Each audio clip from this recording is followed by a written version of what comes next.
welcome to the SystemMagic YouTube channel. We are here playing some more Cube, where we're gonna start out our stream by finishing out our sweet, sweet, sweet Mardu Reanimator big stuff sneak and show through the breach deck from our last stream. We are 2-0 with this phenomenal deck, and let's jump in. Yeah, no Gristlebrand. We do have 4 big fatties to cheat in already. And we weren't sure if the worst one was Gristlebrand or Atali, and we decided to try Atali. Well, this hand's great. I am somewhat convinced that the worst one is Gristlebrand. I don't like Gristlebrand very much these days. I think it's a very washed card. Can you make it a little smaller so they can see the Entomb? Well, they can see the Entomb. Kinda. Yeah, I think it's fine. It's fine. This hand's unreal, by the way. Yeah, the draft was yesterday. We are actually 2-0. We are, in fact, 2-4-0. We have not lost any games. That's true. So I actually think that drawing 7 is really washed these days. You know what's better than drawing 7? Having a board. Yeah. Doing anything. Would you like to take some game actions? Yeah, I'm trying to figure out which fetch we should play. And what we should entomb for. I mean, we can wait on the Entomb to see what they do. That's true. I guess that wishes them doing something, but I guess that's probably fine. Okay. Yeah. Because the thing is, we really want the Entomb to resolve, and then we have 2 ways to recur here, so we don't... Or 3 ways even, so we don't actually need the other thing to resolve. I mean, we could fire off Entomb if you want, but is it even more safe in their turn because of Fawn? Yes. I mean, Spell Pierce is a thing. Like, we could do it in their upkeep, like... So, like, Scrubland, maybe? Okay, so we're gonna have double color of one of our colors. Yeah. We have all 3 dual lands. Right. So, I think the one we want double color of is black. So I propose we get Badlands, then Scrubland. Sure. Or Scrublands and Badland. Sure. And then, I don't really know what we should find. I don't have a great idea. I kind of think it might be Atali. Yeah, I think Atali is reasonable. Hey, Jesse. Atali seems extremely reasonable. Let's get Atali. I think Atraxa is maybe worse than Atali here. Yeah, I like... Because our hand's quite full. Greg is a baddie. Well, wait, if we get Atraxa, I guess what's appealing about Atraxa is we could then reanimate or something. Yeah, I think it's pretty hard to get away from Atali. It could be Archon. No, I think just Atali is better than everything. Let's get Atali. I want Atali. Alright. And we'll, like, exhume it, right? Yeah. It'll stick around. So, Badlands. This deck is nice. Yes, this deck is very nice. This deck is insane, yes. I mean, I think it's not as good as our previous deck, actually. Wait, the lands one? Not as fun. That's what I mean. Oh, okay. Like, I think it's better, but not as nice. Does that make sense? A lot of just name dropping in the chat. Okay, well, that is honestly fine. Because Shallow Graving Atali is still very good. Yeah.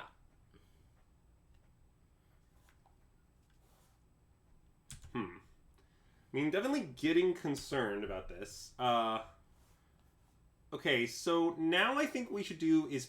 Oh, we probably should collect a Brood, actually. I think so, yeah. I was thinking we could Shallow Grave in their end step and untap and Corpse Hits or whatever, but this is better. Yeah, we'll just see what they got.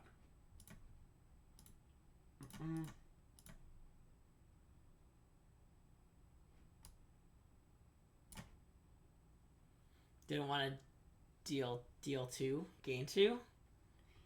As a treat? I don't know. Oh my god.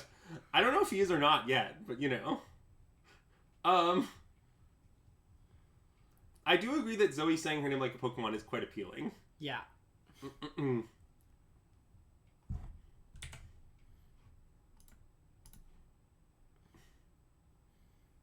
Well, we do appear to have baited and outsmarted our opponent. Well, maybe. I mean, they can't really let that happen. Yeah.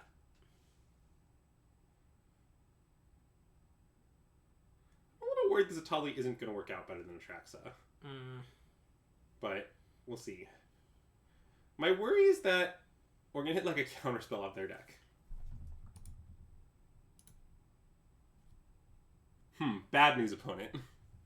So we let this resolve in our draw I step. wonder if we were supposed to not let it resolve. Why? Because what if we hit a counterspell off Atali? But what if you hit a kill spell of Atali? True, okay, good point. Maybe it's more likely with a counterspell? I don't know. Anyway, Shallow Grave. Yeah.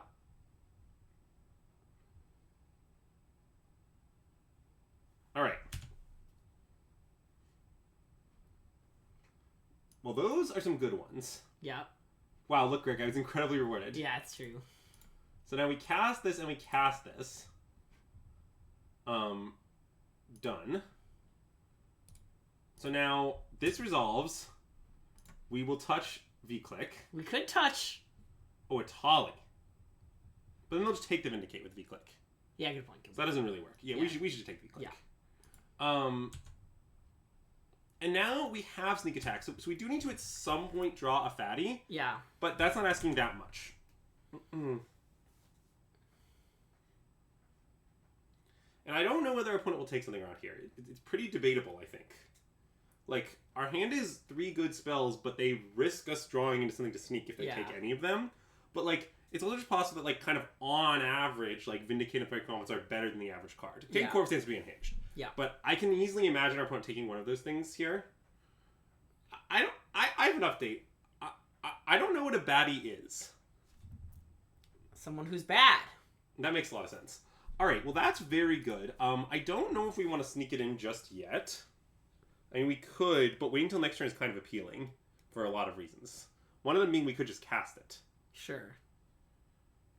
Although if they have counter magic, we'd rather sneak it. But like, we also might draw better cards to discard. I don't really want to discard Confidence. Okay. Like, I want to discard Corpse Dance, but not Confidence, I think.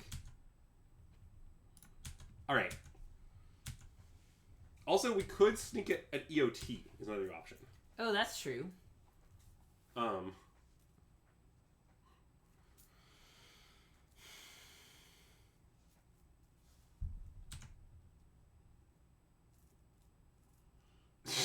Well, that is true. So maybe sneaking at EOT is good. And maybe not. I do like this card. I guess that's not really doing anything. It doesn't seem that good right now. Yeah, let's sneak it in, shall we? This works, right? Yeah, the sacrifice being the next step. Yeah, it totally works. I love doing stuff at EOT with Sneak Attack, I gotta say. I'm also a big fan of the Desperation Through the Breach, which people may be familiar with, where you just cast Through the Breach against counterspell deck with no payoff in hand to bait them into countering it. Also, great question.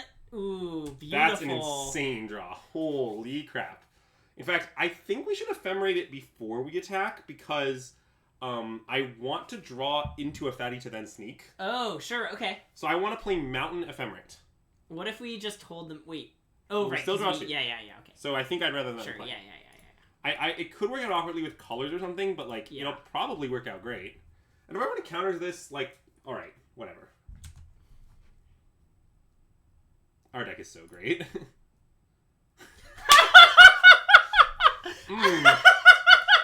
I wonder how our opponent will beat this. Which one first?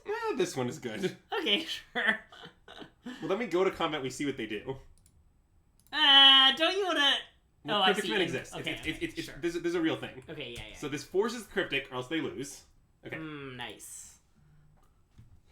I'm not playing around nothing. I'm playing around a real card in this situation. Also, I didn't get a chance to say it, but today's candle sponsor is a nice cherry blossom candle from the Nika's Home brand, given to us by friend of the stream, Andrew's mom, picked out by my friend Rose, who's staying with us, who I let pick all the candles for the week. I think our next perfect I'm going to submit. Nice. Here's the Black Lotus that I wanted MTG Summit.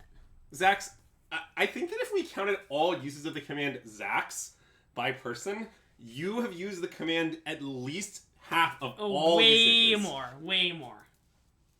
This is like the coolest deck ever. It's great. This deck is awesome. Yeah. Although if you want to see the actual coolest deck ever, the deck we drafted last year I think was cooler. It was much worse, but it was much worse, but it was cool. Okay, so I'm considering keeping this hand. I don't think it's insane. Like, one thing about it is that we could at some point hard cast Atali. Yeah. Not a joke. And if we draw like a way to cheat and it's good, or moving next spells, like our deck is like all good draws. I think I'm down to keep this. Okay. The thing about the deck last game is that like maybe the deck wasn't as good, but that one game where we time walked him out and barely won, that was great. Yeah. So, okay, for those who weren't here last stream, our last deck featured the classic combo of Zurin Orb, the thing lets you play a number of lands a turn, Fast Bond. and Fast Bond, which gains infinite life. Yeah. And then we combine that with Tireless Tracker to drop infinite clues and draw infinite cards. And there was a game in which we had the infinite life combo assembled and very narrowly raced ourselves decking. Yeah. After we had used Time Walk and Underworld Breach to take about 8 turns in a row. So, it was a really unhinged deck. Anyway, let's find some Trial. Yeah. Okay, well, I like Karmic Guide. I don't know if we should discard Tali or not, though. Well, I want 2 different modes on the Collective Brutality, so... I guess that's true, so we might as well discard You Tali. can go watch the VOD, and eventually they'll be posted to YouTube. For some reason, it's someone's making it take a long time. Yeah, personally, I blame Scipio. Yeah, it's definitely me, by the way, not Andrew, despite the sass. Well, we missed. Oh. I thought it was a classic look at the cards angle. Well, we did look at the cards. Yeah. Those are the cards. I mean, those cards don't do anything to stop Karmic Guide and Atali. True. So our plan A is to Karmic Guide Atali. Now, the Cathar Commando is going to complicate Parallax Wave. Yeah. It's not necessarily going to blank it. It's just going to get tricky. Like, we might need to do something weird where, like, we Karmic Guide, get back Atali, in order to, like, then later play Parallax Wave, wave our own Karmic Guide. Yeah, and if they blow up the wave, we can just wave it out again in response. Karmic Guide famously has Echo. We'll have to pay Echo. I see. In this plan. But, yes. This is the number one thing being discussed, if I'm a baddie or not. And I think I pretty clearly am a baddie, so... I don't know what a baddie is. Takes one to know one, so I guess you're not one.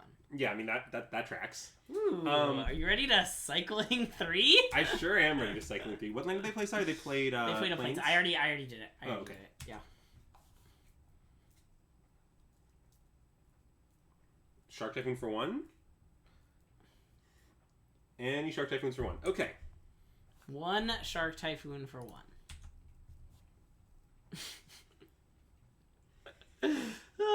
I love DC's reaction to Ari sometimes.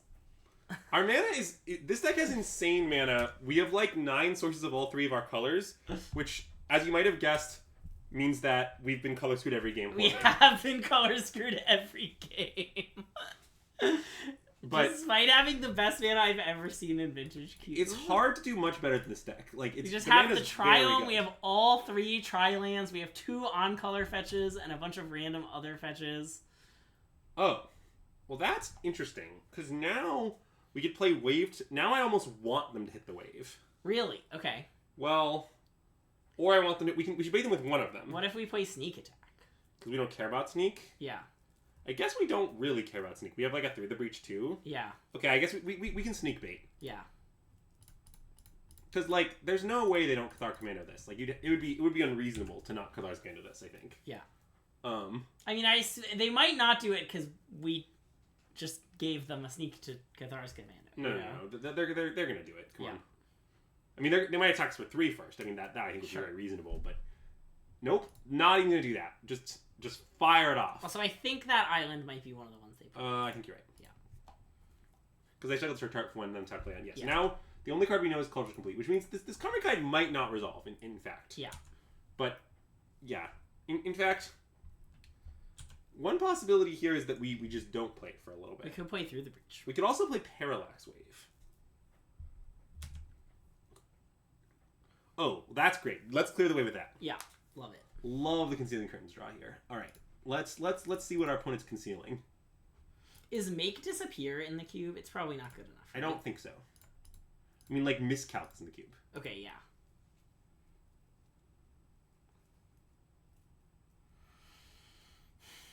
You tuned in expecting a family-friendly stream. Our stream is pretty family-friendly. Well, you see, Jesse's in the chat, so the stream is extremely unfriendly.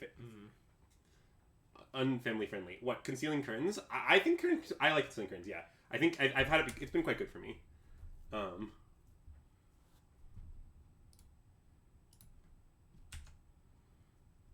Okay, well that's a little annoying, but we do just get to replay the curtains. It's not that bad. Yeah. Like, we're taking 1 a turn. We're not in a rush. Mm-mm.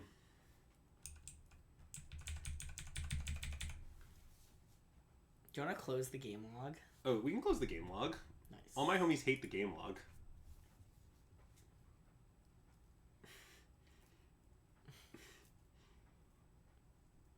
So now, I guess if they tap out, I'm gonna slam. Oh geez, that's terrifying. I mean, we're probably still just gonna do the thing, but Yeah. I don't like that. I kind of want to cast Through the Breach. What? Because you're afraid of a counterspell? Well, okay, Karmic Guide has Echo, so it's like not really gonna stick around anyway. And if they have a counterspell, I'd rather them counter the Through the Breach than the Karmic Guide. That's true. Right? Like we're not. I know the Parallax Wave thing. I see what you're seeing. I don't think sticking around. I don't think paying 5 to keep Karmic Guide is worth it. Well, yeah. I mean, the other line was we could play Parallax Wave. Oh, that's true. Or we could flip. Consolate. Basically, there's a lot of options. Yeah. I agree that Through the Breach is clearly better than Cast Karmic Guide, I think. Yeah. But I don't know if it's our best overall option. Okay, so our land was bounced. Okay, well now we can't take the line you proposed. Nor Okay. can we cast Parallax Wave. Yeah. So, actually things are kind of bad. I mean, I guess we're flipping this Concealing Courtyard, but I don't love it. Yeah. Yeah, the fact that that's our only other white source is pretty annoying, actually. Yeah. Okay, well, let's see what they got. Flicker Wisp. Well, I actually do not want them to Flicker Wisp. That does sound omega annoying. Yeah, let's take Flicker Wisp. Yeah. But the problem is they can kind of just keep doing the thing they're doing. Yeah. I don't think we want to trade damage. No. Okay, so we might need to draw, like, a reanimation spell. I mean, or just an untapped land. That's true. I guess untapped land would destroy them. I mean, I guess they're about to play Cauldra Complete, which is the scary part. Well, yes, but I don't know what we're supposed to do about it.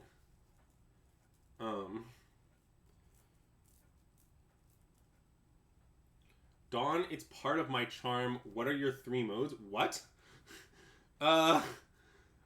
Chat, I've just been ignoring chat for the last, 10 minutes. It's been fine. They're having fun. We're having fun. Everyone's having fun. I don't know. Is there someone you forgot to ask? No. Okay. Good talk. I was just double checking. Okay, Google. Are you having fun?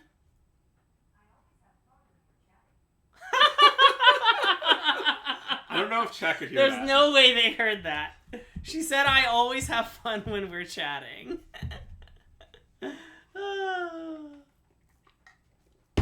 You love to know that Google's having fun. Yeah. So what do you think our opponent's gonna do here? They're tanking forever. So I take it they're not gonna slam Cauldra Complete. I guess not.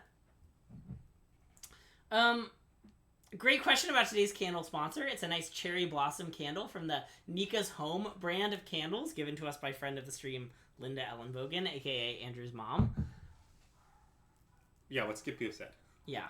Scipio's now barking upstairs. I'm gonna choose to assume he's reacting to you saying Andrew's mom. Famously, Scipio loves my mom. That's true. That is even accurate. That's among his favorite people. Yeah.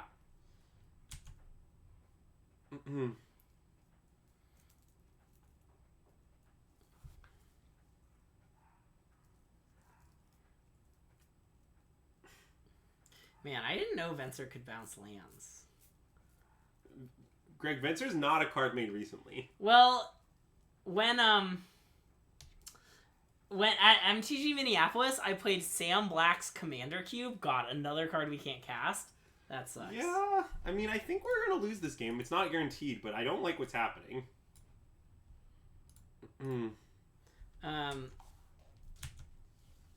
I played Sam Black's Commander Cube, and I established an engine with a bajillion manas, Temur, Sabertooth, and Venser, where my opponents never got to resolve any spells. But my deck was really, really, really bad at winning the game, and everyone just had to sit around being unable to resolve spells while I, desperately tried to win the game. It was not a very fun experience for anyone involved, I think. But I think had I known Venser could bounce lands, I would have probably just done that. Okay, let's block this. I love blocking that. If they want to discard 2 cards to shrink it, they can. Yeah. Yeah, my only win condition in my whole deck was Avenger of Zendikar, and it did not live very long. But I did find a way to win. It just involved, you know, like attacking with Temur Sabertooth a lot of times.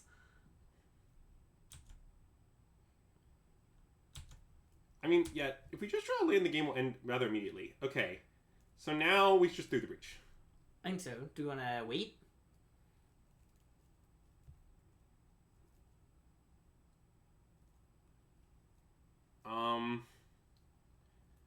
Maybe. What is explain? Nah, okay. No reason to wait. Well, we might need to block with the. Might need to block with a Karmic Guide. It does have pro black. I think that waiting is good. Okay. Like I think it might be better against counterspells and better against not counterspells. Yeah. It does have pro germ, but I think the germ has some abilities. Yeah, I mean the germ is trample, but yes, Yeah. it is not irrelevant that it's pro germ. And I mean, I just think that like there's honestly a chance our opponent taps out either at our end step or on their turn. Yeah. Because like let's say, for instance, that our opponent wants to fire up the colony and alpha, which I think would be pretty reasonable. Yeah.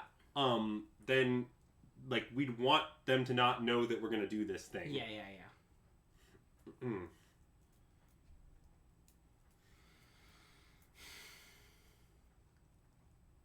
What is Cauldron Complete? It has some sort of death touch, right? Yeah, it has when it hits things they get exiled. Okay, yeah. So do you know that another And First Strike. Wait, so are you aware that actually Karmic Guide, you know, always takes the of dubious scientific value probiotics? No. Well, yeah, Tell I me mean it's pro germ.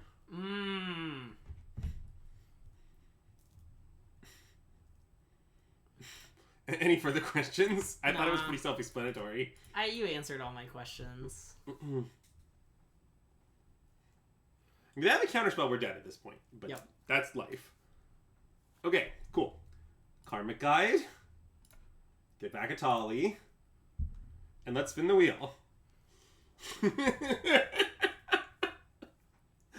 Jesse, that's a sacrifice I'm willing to make for that pun. I think it's fine. It's fun. You'll re-follow the stream next time you guess.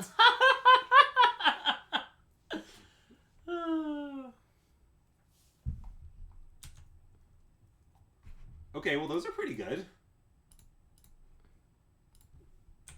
Alright. So now all of this stuff happens.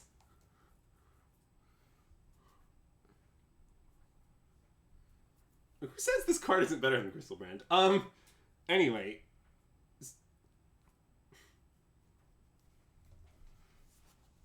So, alright, let's eat some of their things, shall we? Yeah. So I'd like this thing dead. I'd also like this thing dead. Yeah. So I think maybe a Tali can just block the germ. Wait, and except then it gets exiled. Oh wait, it's around forever. Right. Karmic Guide is going away. Okay, right. Sorry. Yes. So we don't want to do that. We want a Tali to block something else. Like Soul Herder. But we might want to block like Revealing Eye plus Karmic Guide on the germs because I don't want to take damage. Really. Yeah. Like I'm pretty down for like. How do you feel about this block? I feel great about this block.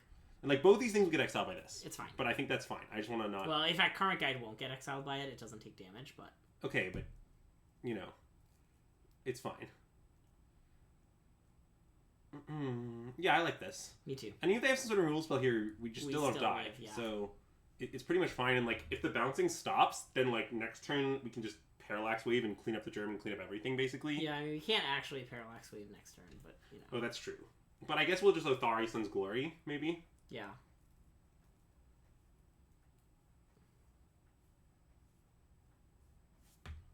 Path to Exile on the Concealing. Okay, so now we find basic planes. Yeah. Which means we can cast Parallax Wave. So that's still fine. Otawara. Look, if our opponent had like 2 rule spells here, I guess that beats us. Was I supposed to play around that? I don't know. I don't really think so. Well, we did die. Yeah. Yeah. I would have blocked the same way again, I think. Yeah. I guess maybe putting the random 1/1 in front of the germ too. Well, I'm just worried that, like... Yeah, so I'm going to concede. Yeah.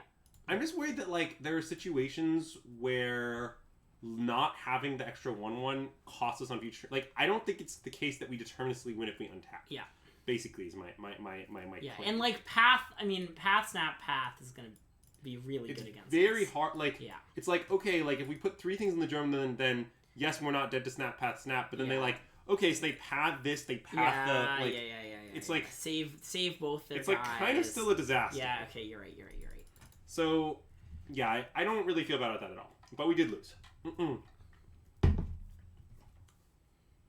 I guess Fiery Confluence doesn't look great against their deck, but I also don't really like our sideboard that much. Cut it for Ophiomancer or something. Gristlebrand. I don't really want another fatty. Yeah. What about Warcrafting? Any Warcrafts? Sure. Kill Stoneforge? Yeah, I kind of prefer that, I think. It's fine. The bug is avoidable. I don't think we need Mind Claps. Whose claps? Mind Claps. Okay. I just basically think their deck really doesn't want to stack mountains. I mean, you kind of saw why in that game, but it's honestly pretty simple. We have 2 4-drops and 3 5-drops, and I don't want to stack mountains. And sometimes we cast Atali. That one is less common, but I do think that, like, just our overall curve is just, like, pretty high.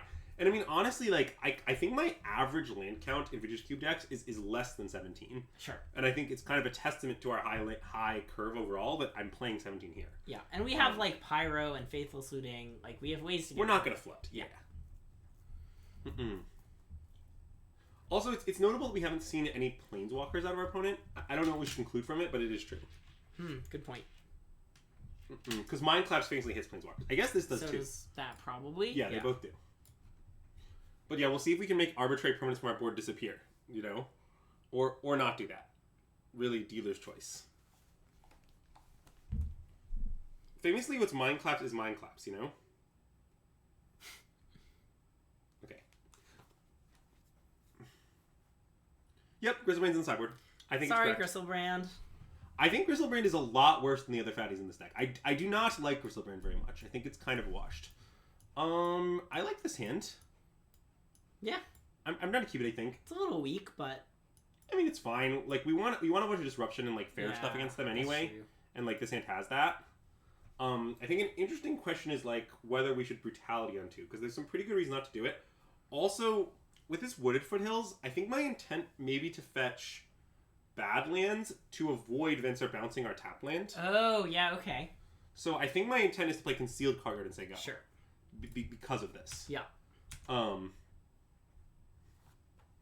Obviously it's like a small thing, but I just... Although, notably, Concealed Courtyard will be a land they can bounce. Well, maybe. I mean, we don't even have a fourth land yet. True.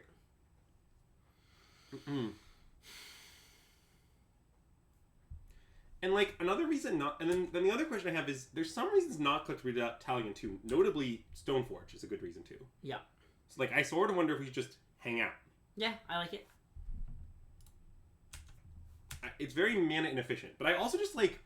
Partially, like, let's say they don't play Stoneforge, right? Yeah. I mean, at that point, I'm just going to Lingering Souls. Like, I'm in no rush to Thoughtseize them. Yeah. And, in fact, preserving the Brutality is also nice because it's our discard outlet for the Shallow Grave. Right. So... Yeah, I think not doing anything here makes a ton of sense. Yeah, immediately rewarded. Yeah.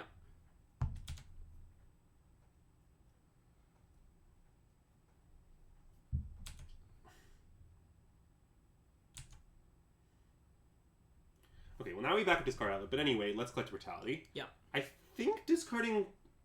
I'm not actually sure we should discard. Like... It could be Faithless Looting, since it's still just graveyard active. Wait, that? I like that. Yeah, I think I like that too. So just, like, do this. Yeah.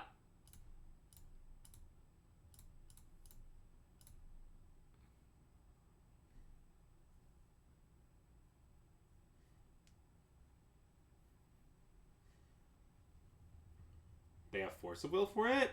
I mean, that's You know they have it in their deck.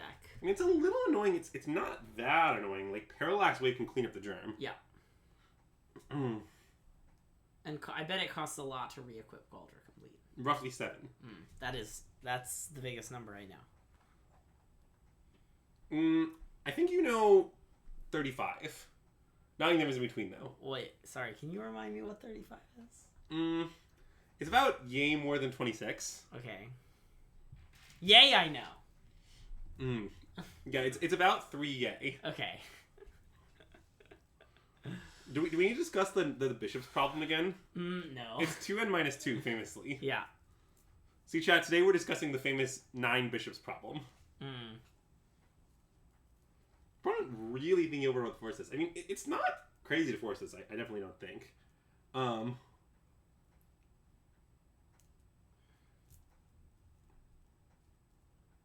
It's sort of... I mean, I agree that it's sort of nice to cast Looting here for a Tali, or, like, any fatty, but, like, I don't know, I'm not really in a rush. I'm happy to just, like, wait on it, and, like, Faithless Looting from the yard later is kind of the way I feel. Like, I feel like keeping Looting is saying, like, we gotta go now, but I think we really don't gotta go now. And I also just think in a matchup like this that's, like, pretty grindy, like, I expect Lingering Souls to, like, really pull its weight. Yeah. Even though, like, the front half is inefficient or whatever. Yeah.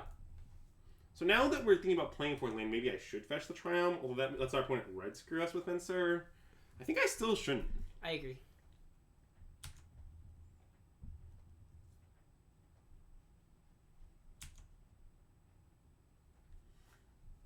And we haven't seen any counter that counters here. Famously. Yeah. Other than Force. But. Right. So, I mean, obviously they could have, like, a spell pierce we haven't seen yet or whatever. It's possible, but, like... Sure. We have no particular reason to put them on that. And I don't really know what else we'll do with this Parallax Wave at the moment. None of these things are very appealing to Wave, and we don't have anything with Contemplatives yet, but... Yeah, we'll find a way. Yeah, we'll figure it out. Okay, let's Wave.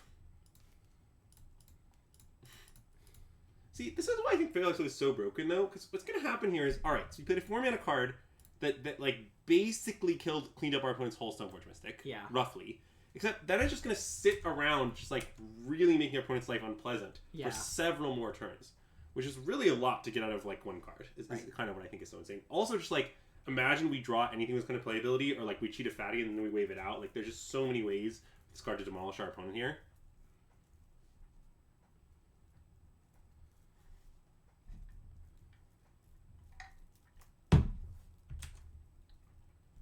A 7-turn clock, so the clock is real, but it's not that real. Yeah. That doesn't seem very real. I mean, we are just going to play Lingering Souls. Yeah, I don't know if we're going to play Jetmir's Garden or not. Yeah. Maybe we should. I guess we do have a bunch of 5-drops in our deck. Yeah. And, like, second red for Sneak and Show. Okay, I think we should probably play it. Wait, we could play... Oh, wait. That's a good point. Now we could play Swamp Lingering Souls. Yeah. I mean, we could also flashback Looting. True. Flashback Looting with the plan to, like, discard Lingering Souls, but I don't know. I feel like both halves of Lingering Souls are going to be good here. I kind of just want to play Urborg and play both Souls. I love it. I guess I can play this one first if they want to Spell Pierce. That means they want to Spell Pierce, but that's fine. Those gets one of them with Spell Pierce anyway. Yeah. Wait, yeah. Oh, yeah, this is black it's mana. Really relevant, yeah. Okay. It's only relevant to, like, what we're bluffing. Yeah. Alright.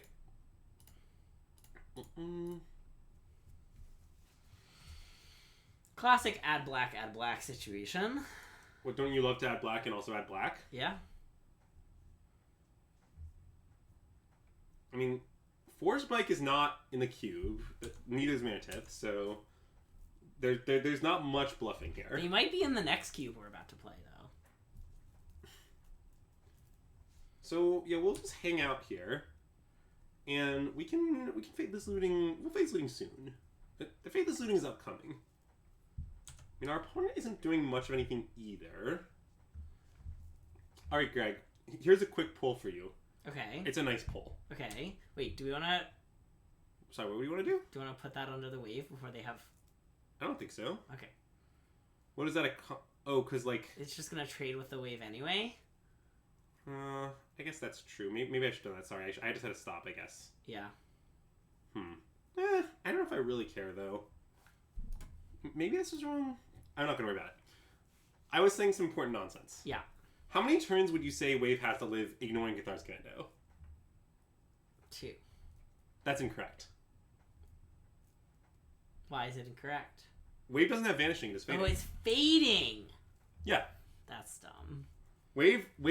Parallax Wave sticks around for fucking ever. Yeah. Parallax Wave is immortal. Yeah. Like, no one understands how long Parallax Wave is in for. Yeah, like, many people, like, God, I was playing an IRL cube match with some Chicagoans at NRG Detroit, and I famously had an incident where I controlled Wave, and I, like, waved out their creature, and then I was like, okay, go to my turn, like, remove the last counter, and then I drew my card and, like, went to my main phase, and they're like, shouldn't it be dead? And I'm like, no. You don't understand. It doesn't have vanishing. This is the one that doesn't make any sense.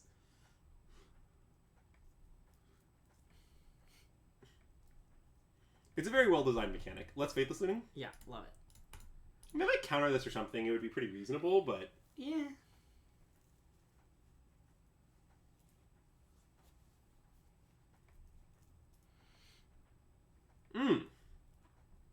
Well, those are some good ones. I mean, I think I want to discard Swamp Atraxa. Love it. And then I want to Shallow Grave Atraxa. Yeah, do we want to wait? What am I waiting for? See if they tap out.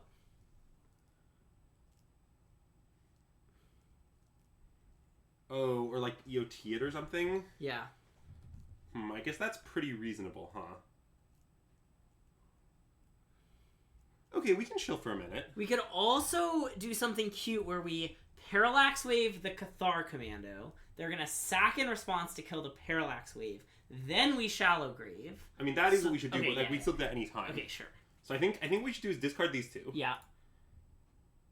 Yeah, the order doesn't matter. And then we play Jetmir's Garden. Yep. And then I don't think we have much in the way of attacks. Maybe we can hit for like one. Right? Sure. Yeah, I think King for one is fine. Okay. Do you not want to? No, I like one. And then we just... I mean, if they instant speed something here, we can go for Atraxa now. Yeah. Or go with the, Okay. Okay. Now we should do it. Now we should do it.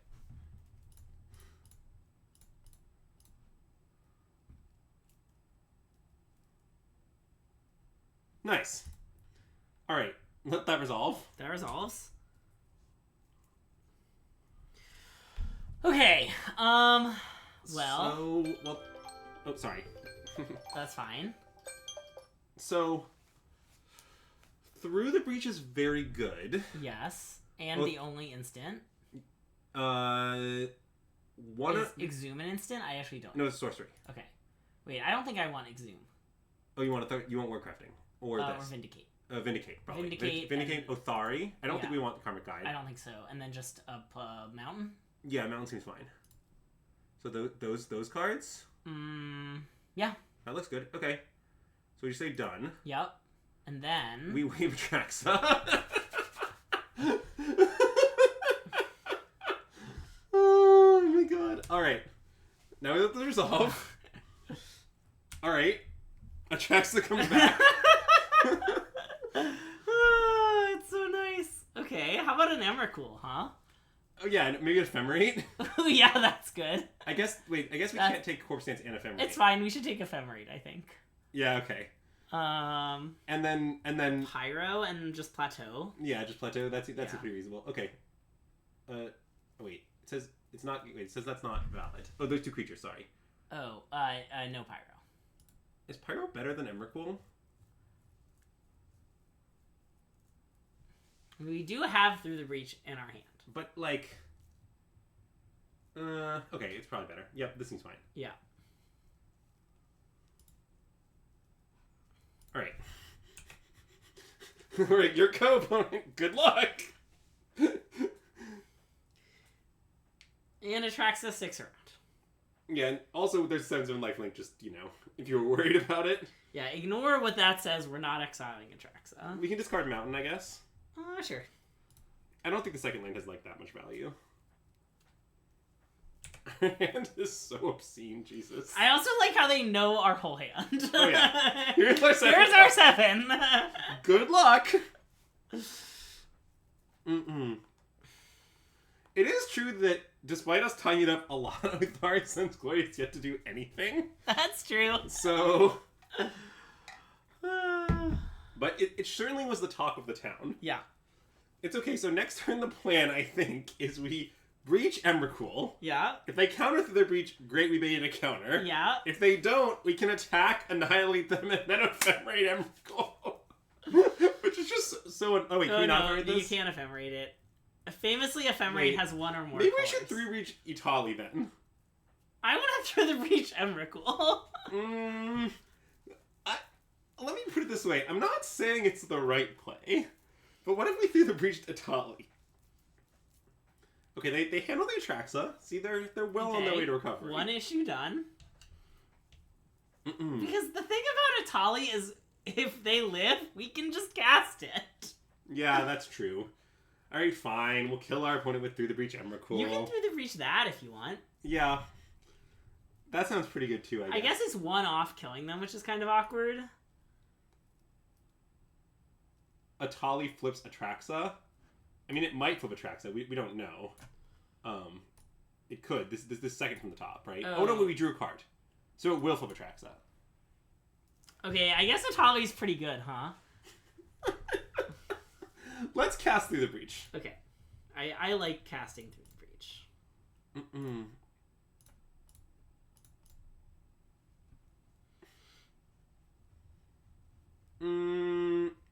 We can do a Kali. I want to do Emrakul, but... I think this is more fun. Okay.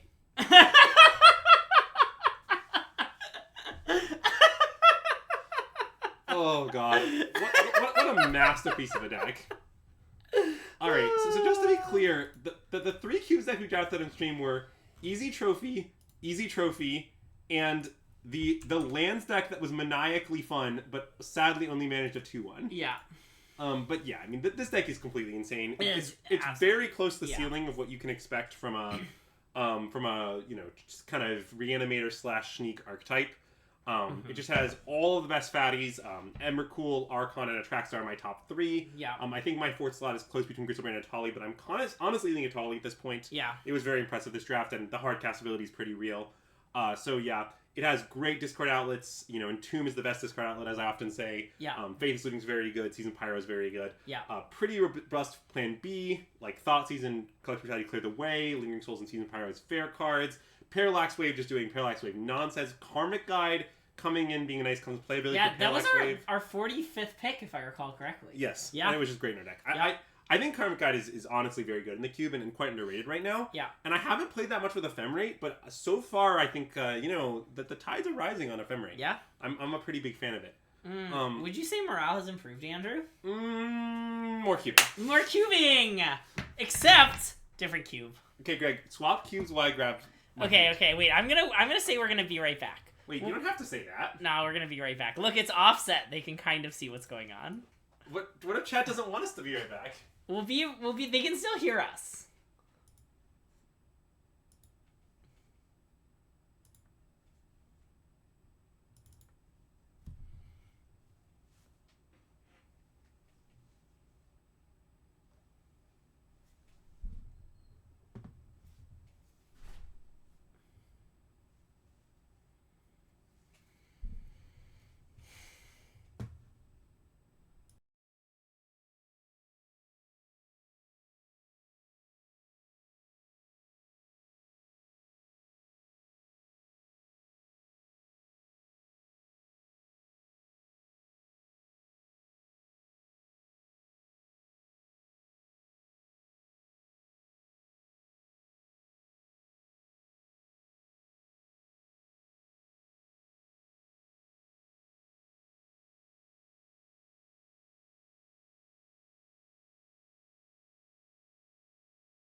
And we're back with some Cube. Chat, Greg says he wasn't entertaining you at all. Chat, were you not entertained? Yeah. Or, as the saying goes, are you not entertained? Yeah. But yeah, the Arena Cube just went live on Arena. I actually assumed it was ranked, which is why I wrote Mythic in the description, because I am in Mythic, but I guess it's not ranked. Nope, not ranked. That's kind of awkward. But yeah, I haven't looked at all at the new cube. No, we don't need to look at that. No, I know. Just fire it off. No, I think it's more fun if we don't know. Cube is never ranked. I did not know that. Wait, so why are you using gold for this guy? Because it pays out in gold. That doesn't really make sense. Are you aware of that? It's for going infinite reasons. All right. Like, I don't want to turn all my gems into gold. Also, do you think I could quietly eat a piece of pizza on stream here? You can quietly eat a piece of pizza. Okay, it's because I failed to dinner chat famously, so I ordered some pizza, as one does. As one does. Alright, but I'm going to probably need to help Greg out here, because he may or may not know what the cards do. Yeah, that's true. Okay, so here are some things I like. Tef. Yeah, definitely. Atali. Definitely. That's it. Those are my top two. I agree. Maybe Lolth. I don't really know what Lolth does, but I bet it's good. It's quite good. Yeah, but I bet it's worse than Tef. But I mean, I kind of want to take Atali. I don't know where it's going to go, but I think Atali's insane. Yeah. And it's one color. Yes. Like, it's just an incredibly strong in-game, and I feel like these arena cubes are often involved in these kind of mid-range fights. Yeah. While, like, something that goes on the top, I think is pretty appealing. Yeah, I mean, Teferi's very good in a mid-range fight, too, but... I mean, Atali's also single color, which I like. Okay. I think Teferi goes to the top less than Atali does, it's just very good. Yeah. Like, Teferi is kind of lean, if that makes sense.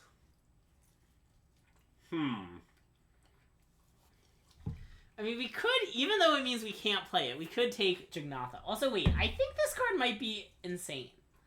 At the beginning of upkeep, return target creature with power less than it from your graveyard to the battlefield. Its base power... becomes 8. Becomes or 8. 3. Well, or 3. I mean, that card is good. I think we should take Swords to Plowshares. I'm pretty down to take Swords. I think Swords is incredible. Okay, I mean, yeah. It's the one... I mean, let me put it this way. Swords is one of the top 50 cards in Vintage Cube. Okay. I'm like, I understand there's some different context and shit, but, like, Sure. It costs 1. It's like, so messed up. I think we should take Swords. If we had taken... If it weren't for Atali, I might have advocated for Jignatha. I don't think it would be crazy to take that, but I think this is better. And now there's this pack. Nothing really jumping out at me too much here.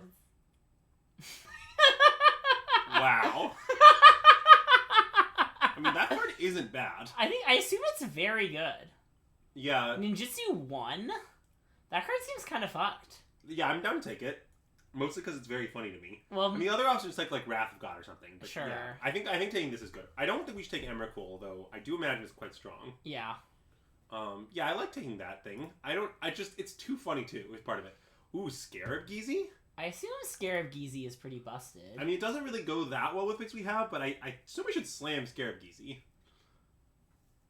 Yeah, I know that we could have had a very good deck in that way, but our deck's going to get it anyway, don't worry about it. Yeah. This is just a great Scarab Geezy. I mean, I think Scarab Geezy is the easy pick here. I agree. Basically, just use the risk if the card is in the Vintage Cube, we should take it. Yeah. Oh, Nantuko Slicer is in the cube? That card's real fucked That card's messed up, yeah. I don't really remember what it does, but I remember it being real fucked up. It basically just double regrowths, Yeah. In a very complicated and circuitous way. It generates infinite value, yeah. It's green with kicker black and does some stuff. Does some green-black stuff. But see, you know what I have never heard of this card. With all the talk of Virus Beetle you do, I can't believe I've never seen it before.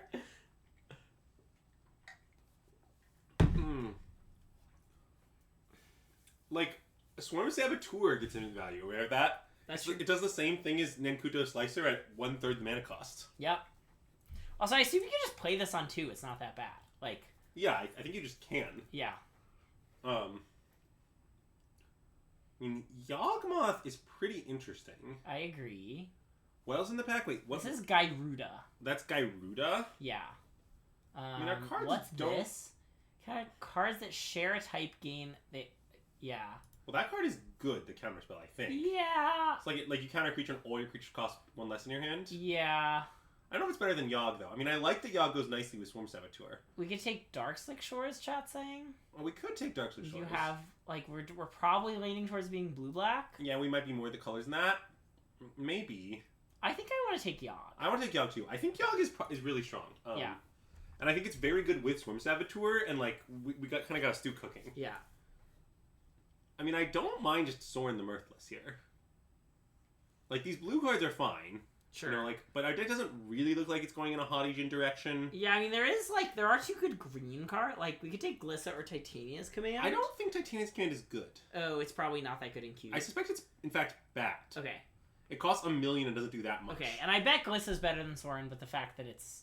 Yeah, that's my argument. I mean, I kind of think the alternative is Play with Fire, which is cheap interaction to go with our Atali. Oh, that's true. Like, I think it's pretty... How good is Soren? I think the Soren's quite good, though. It basically +1 to draw a card at -2s to, like... You lose life equal to its mana value, which is scary. Sure. -2 creative amp, -7 deal 13 damage. Yeah, I guess it's not that great. Maybe we should take Play with Fire. I mean, I think it's reasonable to take Play with Fire. Yeah? Okay, let's do it. I like cheap kill spells, I mean, yeah. What the hell is this pack? I mean, we could take Silent Clearing. I don't think we should take Mishra's Command. The white cards, I think, are the best cards here. I agree. I mean, although, actually, wait. What if we take Aether Chronicler? Aether Chronicler actually plays really nicely with the ninjutsu. It plays really nicely with Yawgmoth. It plays really nicely with Scarab God. Like, it's kind of good with every card in our deck. Actually, I think we should really take Channeler. I think that makes a ton of sense. Also, I know that in Vintage Cube, this card is a great pairing with the 4-mana Kaito. When you hit them, like, you bounce it and use it again. Okay. And I bet that card's in this cube. I bet it is. Okay, so we should either take Solemn or Sulphur Falls at this point. Yes. Do we think we're 3 colors? I kind of don't. Maybe we are. Let's just take Solemn. Let's take Solemn. It's good to ninjutsu off good with Yawgmoth. Yeah, we're gonna draft a banger Yawgmoth deck here. That's the plan. Ooh, and the Champion of Wits fits right into that plan. Yeah. It works with everything. Fight with Fire is also very good. It's a fine card, yeah. I mean, when we first picked Atali, I was like, man, I hope we wheel Fight with Fire, but Champion of Wits is definitely better in this deck. Yeah. Oh yeah, God, it's so good with what we have. Okay, I'm gonna put Swords where it belongs, I think. I mean, you can put all the non-blue and black cards there if you want. Okay, I will. Like, maybe we'll switch back into red and we'll keep in mind what we have. But, sure. Like, these cards we're like putting together a plan. We're trying to draft the blue-black guys deck. I love blue-black guys. I mean, are you aware that famously in formats where aggro limited decks aren't very good, Max McVitie frequently drafts blue-black guys? Yeah? It's one of his signature archetypes, in fact. I always ask him, like, what are you going to do if blue is open? He's like, no, it's no problem, I'll draft blue-black guys. Nice. That's like his answer always. Can you give me some examples of formats like this? Oh, sure. In Guilds of Ravnica, where Dimir was very strong, Max is going to draft blue-black guys. Nice. Okay. And he would just, like, there's, like, a card that's, like, when you surveil against Death Touch and when it hits them, you draw a card. He would just draft kind of a weird aggro deck with, like, a bunch of copies of that card, and then be, like, surveilling and beating them up, and, like... I predict Bitter Blossom is not on Arena, because, like... Wait, which Kaito is that? I don't care. I assume it's very good. Also, I guess maybe... Wait, I guess we could take that card. It's black. It is a really good blue-black guy. And it works nicely with Yogg. And it works nicely with... Wait, maybe we should take that card. I think I want to take this. Let's take that. Okay. I'm in. We're trying to do a thing. Okay, take the land. Talking to me easily. Yeah. We do need to get some lands. I admit that, like, losing that extras kind of hurts. Yeah. I mean, I think Guild of Ravnica draft is not... How do I describe this? Among sets where you could only draft a certain number of archetypes, I think it is one of the better ones. That's fair. I think that, in general, formats where the archetypes are incredibly restricted that you can draft are problematic. Yeah. And how to do them well is not really a solved problem. I don't think WotC's really cracked that particular code. Okay, I'm going to secretly another piece of pizza. Censor? Sure. It's a 2-drop. We might actually play it. Yeah. Like, later in the game, you can just cycle it or loot away a champion, Like... Do you want me to, like, cover you up so they don't see that you're eating the pizza? Yeah, they can't know the truth. Don't look, chat.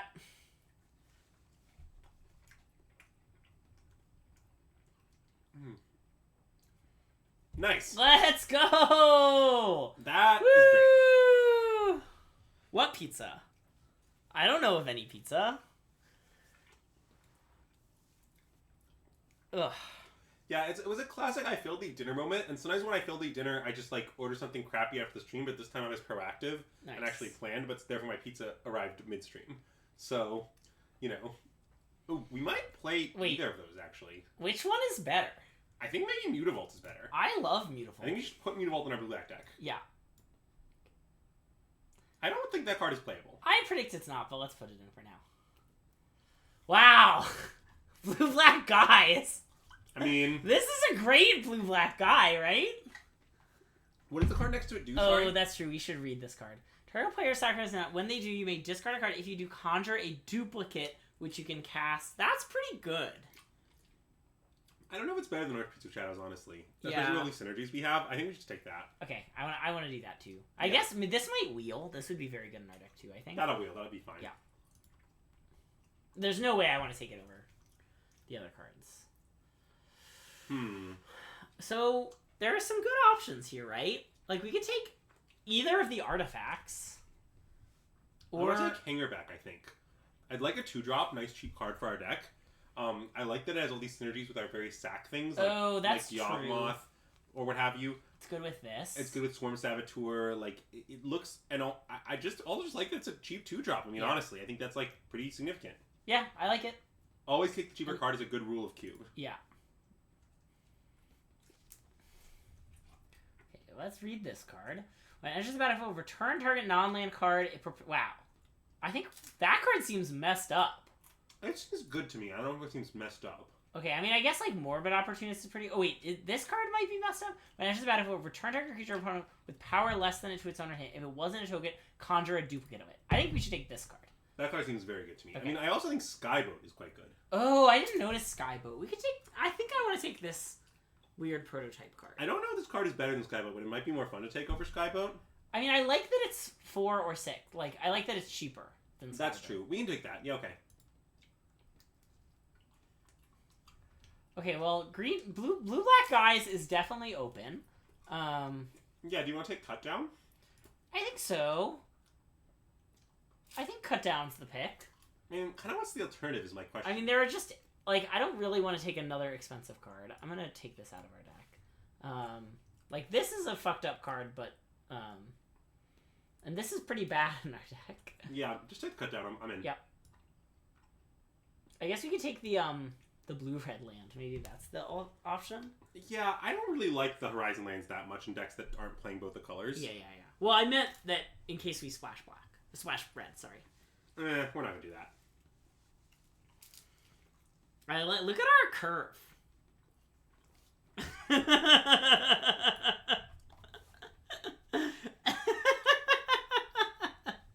I liked it before when it was flat. Wow, now it even is a curve. I thought I'd fix the curve for you there. Yeah. Well, so Snapcaster is a great card. It also doesn't look very good in our deck, weirdly. Well, that card's pretty good. The cool. Okay. Like, what are we gonna what do? Is this? When it enters the battlefield or attacks, exile a card from our graveyard. Oh, and it gains abilities. Do you want to take Bankbuster? That is not unreasonable. Bankbuster is quite good. Like, I get that this pack is just full of blue and black cards. But we don't really want most of them. I mean, I think the alternative is just to take Snap anyway, which I don't think is crazy. Oh, okay. I guess that's Snap true. is very good. Yeah. But I'm pretty into taking Bankbuster. Bankbuster's a good card. I want to take Bankbuster. Okay. We could also take this. I don't really believe in that. I get that it's a Jitsu enabler, but yeah. Well, I kind of meant that it's just a cheap card. Okay, is this card errated? No. It's important to always check if that card's errated. Okay, so I don't mind Repeal, certainly. I think don't mind Repeal quite a good either. cheap energy spell. I also think Breach is very strong. I get that it costs 7, but the impact is obscene. Yeah. And I don't mind just the Breach top of our curve. I mean, our deck does have plenty to do with its mana, so like we don't have to take Breach, but I kind of want to. I mean, I think it's either that or Repeal. I agree. I think we should take Breach. Okay. And our deck is full of creatures, so like it will be good in our deck. Okay, so wait, I think this card might be busted. This spell costs 2 to cast. There are no instructions in your hand. Well, that actually will often Well, be the case. except it returns an instant or sorcery. So maybe it's not that good. What's this one do? Target opponent discards a card. Then they may discard an additional card. If you don't, conjure to put a random card from their library into your hand. Well, it sounds like it's a 2-mana 2-for-1, so... Yeah, I love it. I'm down to slam that card. I mean, we could take the Modern Age, too. I think that card would be fine in our deck, but I think that's a little underpowered for this cube. Okay, I agree. Kaito? Slam Kaito. No, Kaito looks great here, legitimately. Yeah, no, I know. Like, we're gonna, like, bounce Aether Channeler. We're gonna, like, bounce, like... I guess maybe we don't have that much. Like, the Champion of Wits. Yeah, we're gonna get the job done. Yeah. Bounce Archpriest, redo the thing. Redo the thing. That's nice. I mean, Bounce, like, wait, this has an ET. This is an insane card to bounce. Oh, yeah. I think Kaito's gonna be awesome here. I actually really like Kaito. Yeah. You haven't drafted this cube, right? No, I like Kaito in Vintage Cube. Oh, okay. This Kaito's in Vintage Cube? Yep, and it's quite good. Whoa! That's insane. Okay, well, both of these cards wield. I suspect the 2-drop is just underpowered, and therefore we should play it. And you want to take this card? I want to take that card or exclude, but I think I want to take Soul Servitude. Oh, bounce Virus Beetle. Oh, that's sick. Yeah. Oh, that's true. I think I want to take Soul Servitude. Yeah, I don't know if we should play it or not, but I would like to take it. Like, we don't have to play the Soul Servitude. So, Myth clones something? Yeah. Clones a creature. Okay, I'm off that. Let's take the sword. We could take... What does this do? It's not that great. Okay, let's take the sword. It's fine. Probably not play it. I guess we might play sword. It's not crazy to play sword. Okay, do we have enough things that aren't in sorcery related? Wait, no. This is the one that bounces and makes it cost 2 more. Oh. But there's also this. I think I want to take the bounce. No, I want the bounce guy. The bounce guy works great with Kaido. Yeah. It's also just a good thing to sack because you just get value out of it, then you sack it. I mean, pretty logically. I think Opt is fine. I don't really want to play the reality chip. I think that card's likely just garbage. I think we're not going to put Opt in our deck, but we could. Maybe we shouldn't. I don't know. Opt is just like it's hard for playing Opt to make your deck worse. Well, Heart of It is a thing ninjutsu onto, but it's otherwise pretty mid. Maybe you want to dismiss in case we play against someone who goes really over the top and we want it like decided in. Best of 1.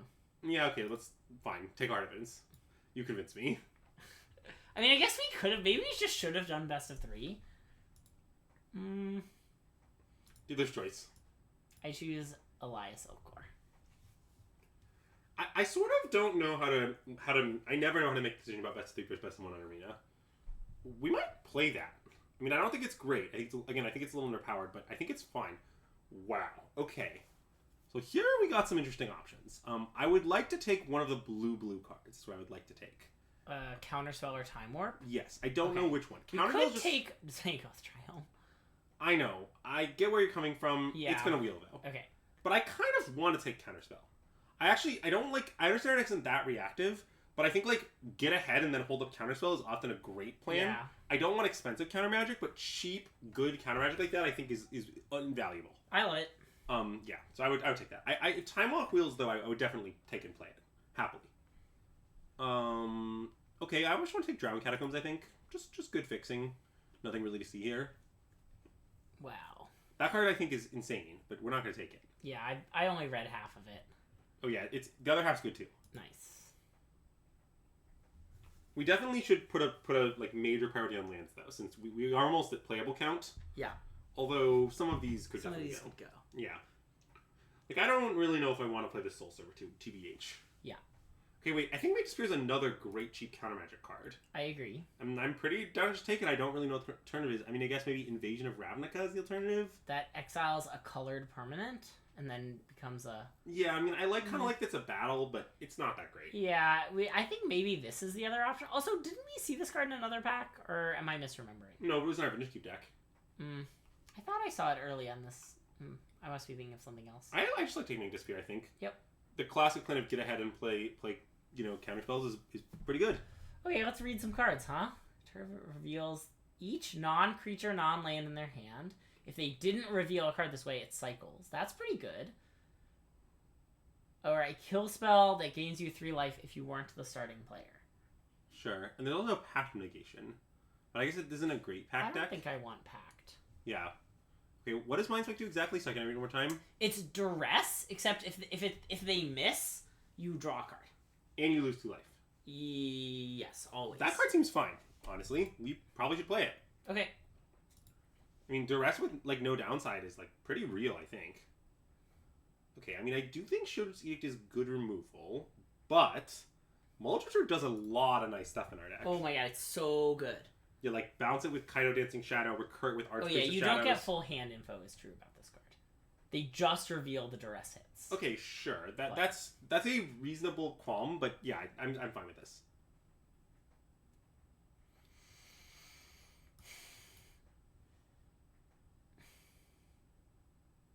I mean, I'm not sure we might play Negate. I'm not sure. Negate is D's, I think. I don't know how Negate this cube is. Yeah, probably better than this. I think almost certainly. But the deadly, deadly ribbons! We don't need the ribbons. They're so deadly! I think at this point, Hard Evidence is taking a vacation. Where do you think they're gonna go? Cleveland. Any comment on that? Nah, I think we should send them to Columbus. What if we send them to Sioux Falls, South Dakota? That's a nice place to send hard evidence. I think they'd like it there. I like that our deck draws a lot of cards. I like that it has a lot of value. I mean, I definitely don't mind Fatal Push. I don't know what this card does. Battlefield, conjure a duplicate of a spell in your hand. Conjure of target spell. So like on the stack. Sure. Okay. That card seems fine, but I would take Fatal Push. I know that Crusader is here, and Crusader is insane, but we're not. We have so many of the Yargle cards. We're drafting a Yargle themed deck. We have Opt, Fatal Push, and Swords.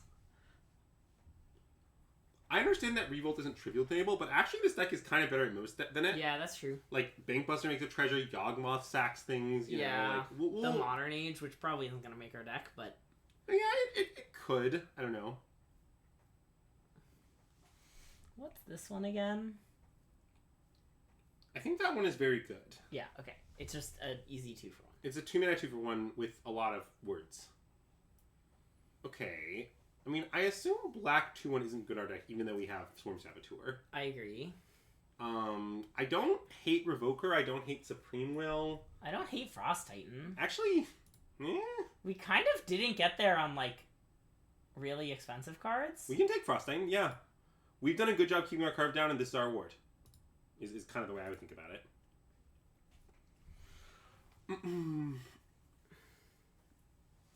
So... It might not make our deck, but... It might not. Blue Sun's Twilight? Yeah, you can take that. Or this, because it's... No, I would take the Twilight. I don't know if we should play it, but I would take it. See where it puts it for us. Nice. That's it. What shall we do with the Spectral Sailor? What shall we do with Spectral Sailor? What shall we do? Spectral Sailor early in the morning. I guess this is just better than Frost Titan as an expensive blue card, huh? It kind of seems better to me. Yeah. It's a little complicated, but I think it's better. Yeah, you want to cut the Frost Tatiana? Yeah.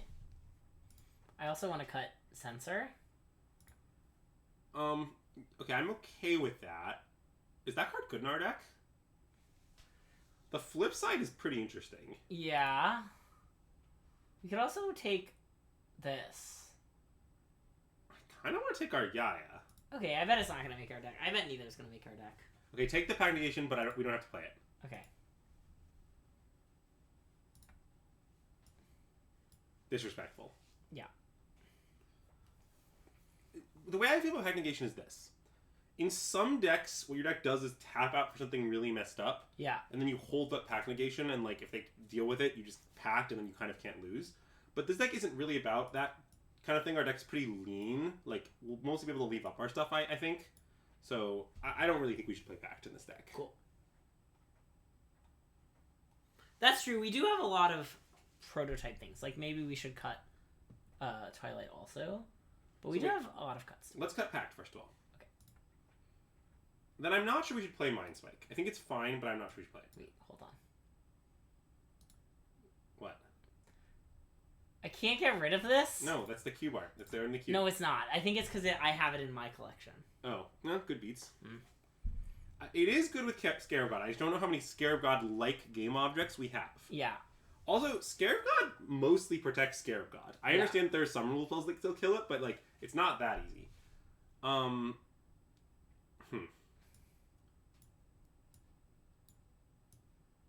Yeah, I think I want to cut Blue Sun's Twilight. Okay, but this card might not. We might not have gotten there on this, by the way. Oh. Like the front half is pretty bad. If the front half is bad, we should cut it. Okay, the 7 mana half's quite good, obviously, but like I think the front half does nothing. I'm sold immediately. Okay. And I would cut Soul Servitude too, I think. I just don't think it's that great. Yeah. We could cut Sword. I kind of like Sword. Okay. You hold these like little creatures that leave bodies around, and we're just I gonna guess that's kill true. them. I want to cut Blue Sun's Twilight and maybe Mind Spike. Okay. We want to keep the Modern Age? I think so. Yeah, I think this is just our deck. How do you feel about this? Yeah, I'm in. All right, let's fire it off. We could play Hard Evidence instead of the Modern Age. I guess that's foolish. I think I prefer the Modern Age, but it's Okay. kind of complicated. Yeah, I think I prefer this. I like that if you eventually ninjutsu one of the Modern Age, like, it's like better. Yeah. I don't know. That's true. I mean, we do only have one ninja, famously. But yeah. Is Fallen Shinobi in this cube? Any Fallen Shinobis? I doubt it's on Arena. When are they going to put Fallen Shinobi on Arena? Very fun card. Chats would know that if we ever see Fallen Shinobi in Vintage Cube, I'm going to keep this. Yeah. I don't know that I've ever in my life... Lutri? Yeah, Lutri. Wait, play swamp, play swamp, Oh, play swamp. sorry. I wasn't sure which one Drowned Catacombs was. I had to check. Okay. So, do we just play Swarm Saboteur or do we play Bank Buster? I want to play Swarm Saboteur. Alright, I'm in.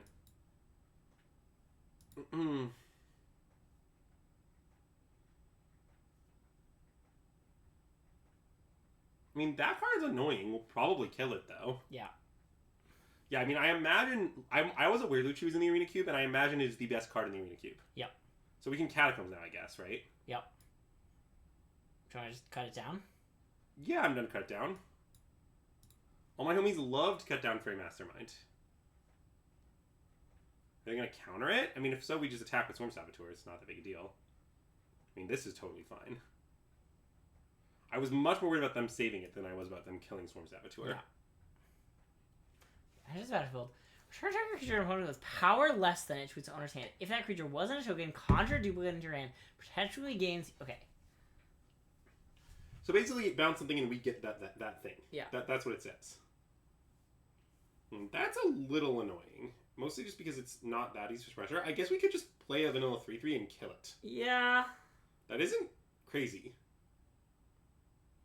I kind of think we should just do that. Okay, I'm in.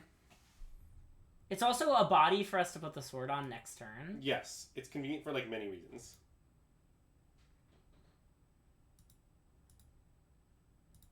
We'll just play this card with hundreds of lines of text, use none of the lines of text. Attack Chandra for 1. Prototype is a line of text we used. Also, I guess they're a blue-red deck, huh? Yeah. What's your point? We have Sword of Fire and Ice. Oh, yes, that's true. But, sorry, okay, wait, now I want to slam Scarab Gizi. Yep, me too. And attack for 4, probably. Yep, me too. So what I was saying about Fallen Shinobi, though, is that in Vintage Cube I'm obsessed with this card, partially because I really like blue-black decks in Vintage Cube, but partially just because Fallen Shinobi's Omega messed up. And I especially like blue-black... Wow. Okay, honestly, the archetype we are currently playing is an archetype I frequently draft in Vintage Cube. Nice. But obviously there's some notable upgrades. Yeah. Baleful Strix and Dothy Voidwalker are two key cards. Okay. I love Dothy Voidwalker. No one's ever beaten Dothy Voidwalker. That's true. I've never beaten Dothy Voidwalker. Didn't it win the Pro Tour? Yes. Nice. Didn't the greatest player in the history of Energy go 7-2 with it at a recent Energy? Did Jessie really go 7-2 with it at a recent Energy? Oh no, she went 6-3. I see. Oh, I forgot Nagate is in our deck. Anyway, let's keep. This seems fine. I mean, this hand I think is kind of bad, but I think we should keep. Yeah. And then you should open on Mutavault, honestly, in case we want to attack. I don't know if I'm this, I think. Okay, fine. We're not going to attack. Yeah. Maybe playing Zariyaya was loose, but have some big dreams with it. Yeah. It can kill... Oh, wait. Deals X damage to opponent or bat. Okay. It does not kill creatures, but I mostly think the flip side is obscene. Maybe it's too bad. We can discuss if it's too bad after this game. After we gather some first-hand experience. Are we playing against Mono Red? Maybe. I mean, I don't love that, but Yogg is still really good. I mean, Voidwalker is winning all things. Dothy Voidwalker is obscene. Like, it's really messed up that it casts the spells for free when you sack it. Yeah.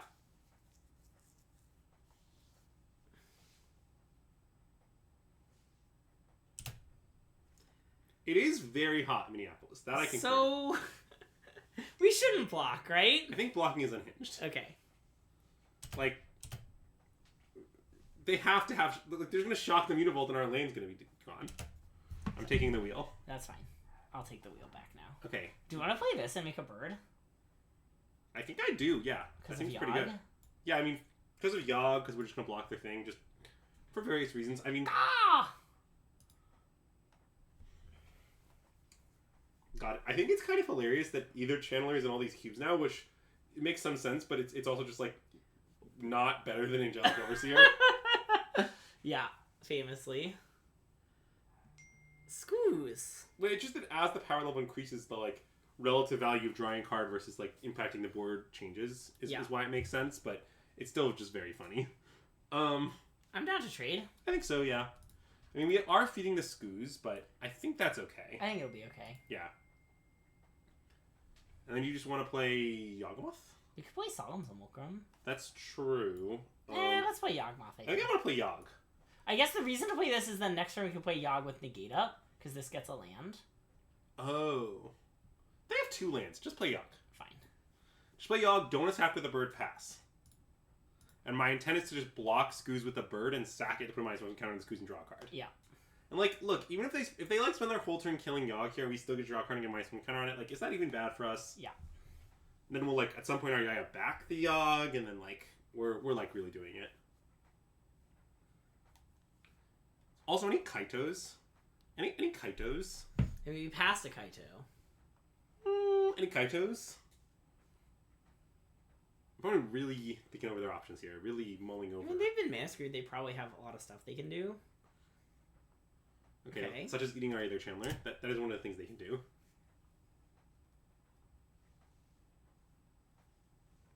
The thing about Yawgmoth is like, this card is just, like, not very reasonable. Like, it's not very good in Vintage Cube, mostly due to lack of support, but it just doesn't take a lot for it to be obscene. Elvish Reclaimer? What are they going to do with that? The Dark Depths stage isn't in this cube.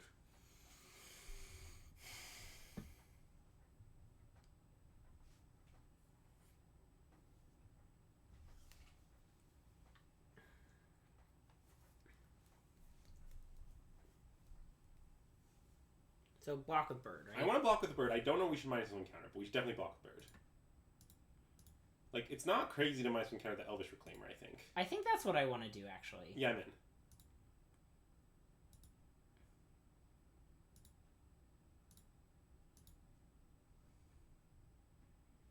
Nice. Oh.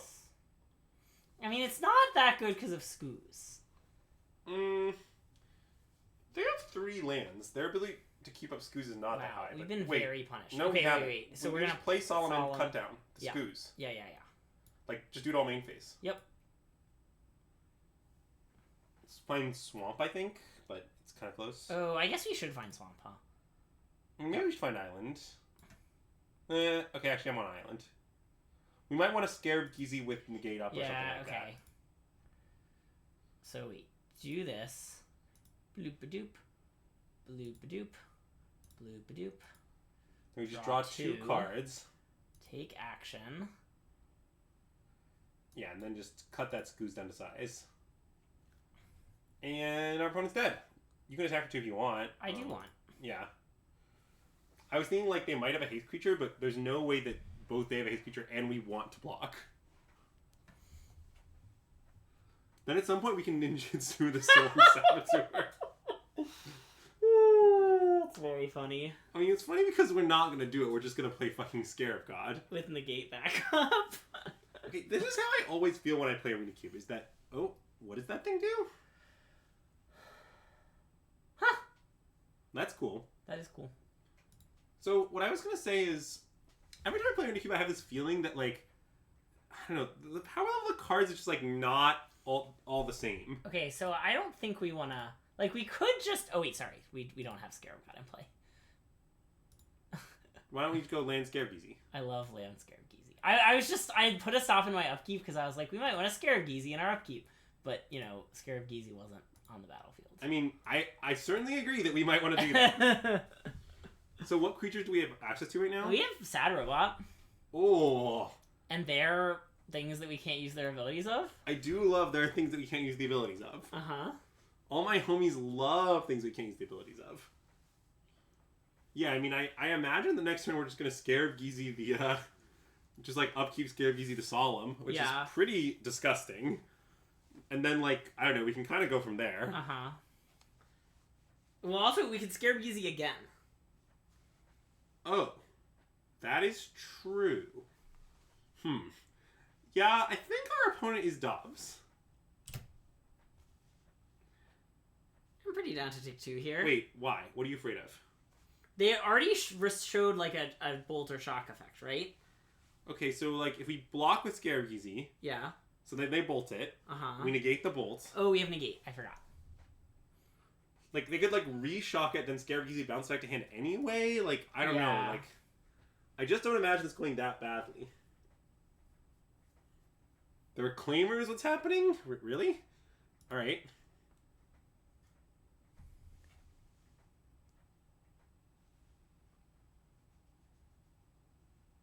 I agree with Zach, with you, Zach. I struggle with that a lot. Well, okay, like, I actually think that, like... Yeah, I mean, I would negate this. I actually think it's not that complicated. The right framing is just that, like, Vintage Cube, and in fact, all cubes, are a hybrid of limited and constructed. And so you want to try to draft a constructed deck. And so, like, kind of the question you have to ask for each card is, like, would I be happy to have this in my standard deck? Okay, so I'm going to sack this to kill this. Yep. And then it'll go to exile. Or it'll come back or something. I don't really... It comes to our hand, yeah. Comes to our hand? Yeah. Wow, okay. Do you not know what Scare Beezy does? There are, like, many different... There's, like, the God Eternals and the... There are a lot of different gods that come into play in different ways, you know? Yeah, but this one was very good in standard. Okay, wait, I think it's time. Ninjutsu? Yeah, I kind of do. Just play Scarab God. But what if we just ninjutsu and then we play Scarab God? We still have the gate up, right? Or we play make disappear? Okay. I think it's time to make a nice Swarm Saboteur. This is unhinged. What, we're gonna get Virus Beetle, Greg? Do you not want Virus Beetle? I always want Virus Beetle. Okay, that's fine. Yeah, that's a fine way to tap. We can also just play Virus Beetle. Yeah, that's probably wrong, but we can do it. Like, this is... Also, we got so punished for finding that island. We've just drawn Motto Island since then. Yeah, it's fine. When we make a new Solemn, we'll get a swamp. Yeah. Also, don't worry. There's more Virus Beetles where that came from. Like, I really want them to just tap out for a 4-drop here. We make Disappear it. We untap, make a Solemn, hit them, and make another Virus Beetle and play 2 Virus Beetles. Like, it's just so funny. We need to make sure to not deck 22 cards. That's not even close to being a problem. Make that Disappear. Hey, where'd it go? Do you remember that time there was Tinquil Serpent? No. Me neither. Okay, Solemn? so I'm gonna use this. Oh wait. We could get a Lin with their thing, yeah, but I think that's worse than just getting Solemn. Yeah.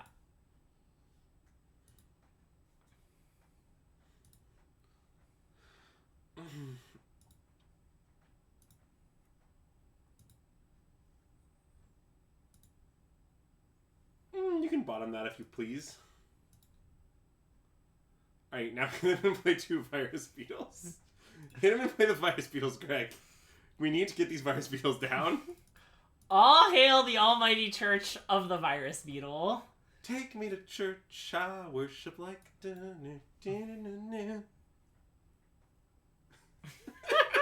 Oh, just look at this. Boom. I don't know what the card that this card does, really. Cityscape Leveler. Oh, I see. You know what we're gonna do with that, don't you? Oh, I do. And then play the island. Play the island. Oh, yeah. We need all our lands, Greg. We need to make more Virus Beetles. Also, if they now we can... Wait. So let me describe a play we have available now. Uh-huh. So now... oh, wait, this is great. Okay, so they're killing our Virus Beetles, right? We're also killing the thing that makes Virus That doesn't matter. So now we can make a Virus Beetle with Scarecrow, discard their last card. Then in their draw step, make another Virus Beetle and discard their card. We could also attack for lethal. Yeah, I mean, if you want to be all boring about it. Do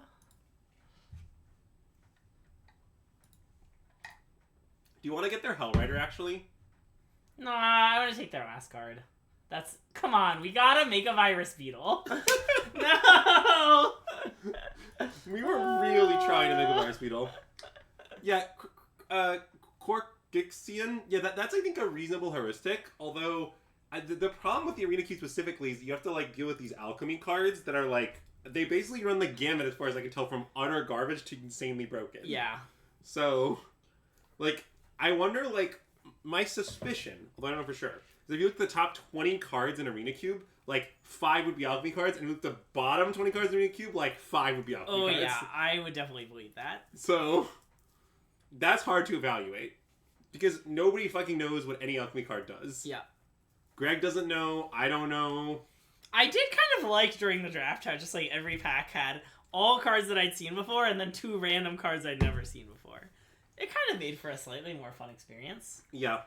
Also, is 4th Aerolingos in the Arena Cube? Because I imagine if it is, it's one of the best cards. I have no idea. I thought of it because of that quote on the screen. But it's not an actual card from the set, right? It's come from the Commander decks. That's correct. Then I predict it's not on Arena. I mean, this hand has some problems. It does. But we can maybe Bankbuster our way out of them. I guess maybe we should just mulligan. Well, so like, okay, wait. I want to go over what happens if we keep. Okay. So we play turn 2 Bankbuster. Yeah. On 3, we'll like draw a card, Bankbuster card. Yeah. Then we will probably play turn 4 Kaito. Is that bad? I guess not. I want to keep, I think, but Okay. I'm not too sure. It's also, close. our opponent has revealed Yo Ryan. They should put WPA on Arena? Yeah, I mean, very, very reasonable proposal. To be honest, I would like to state that I for one... think this is the fast land. That card's really good. I for one am glad the initiative has been completely removed from the Moto Cube, and I would really like initiative to be removed from more or less every format where you could possibly play initiative. That said, although I have no plans to go to Eternal Weekend, I think if tomorrow a genie appeared and told me they would... Oh, are Yaya Bash for 4? Yeah. I don't really care if they kill it. If a random genie appeared and told me they would hand me an entire Mono White Initiative Vintage 75, I would play it in Eternal Weekend. That is all.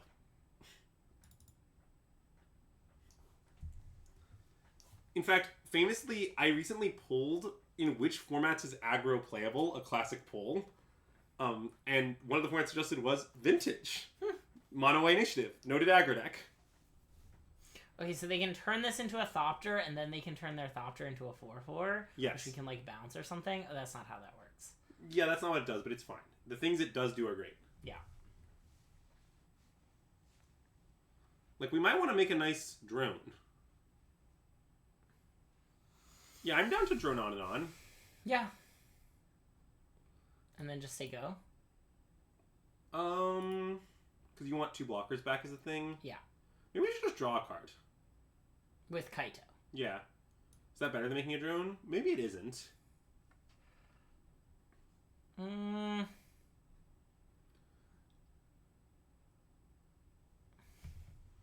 guess it's not very... If we make a drone, they're not getting through to Kaito, right? Yeah. It's so hard. Unless they have, like, you know, a way to get flying or something. Like, yeah. I think I want to make a drone. I think I'm down 2. I'm down 2, yeah.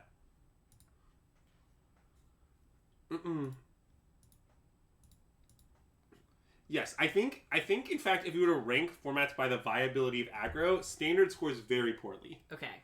I'm not an expert on what's going on in Standard, but I watched a little of the VML coverage, so I have a vague idea of what's going on. Okay, yeah. Which is mostly not aggro. Yeah. So this like, is kind of cute. They can... Oh, never mind. Here's Andrew's quick hits rating of aggro by format. I think the format where aggro is the best is Vintage. The format where it's second best is Pioneer. Okay, yeah. I think the format where it's third best is very debatable because it's so bad in all of them. Does current limited Lord of the Rings filter in? Oh, if that's true, it's very high. Okay. It might be above Pioneer. Sure. Okay. It might, but I think Vintage might be 1. Okay. Oh, Soldiers does exist in Standard. That's true. So Soldiers, okay, Standard probably right. I've heard about Soldiers. So I mean, Blue-Black is kind of everywhere, but Soldier does exist. So, okay, we have some good lines now.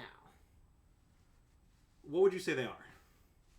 You want to, like, plus make their thing, like, Thali and attacker block till our next turn. Yeah.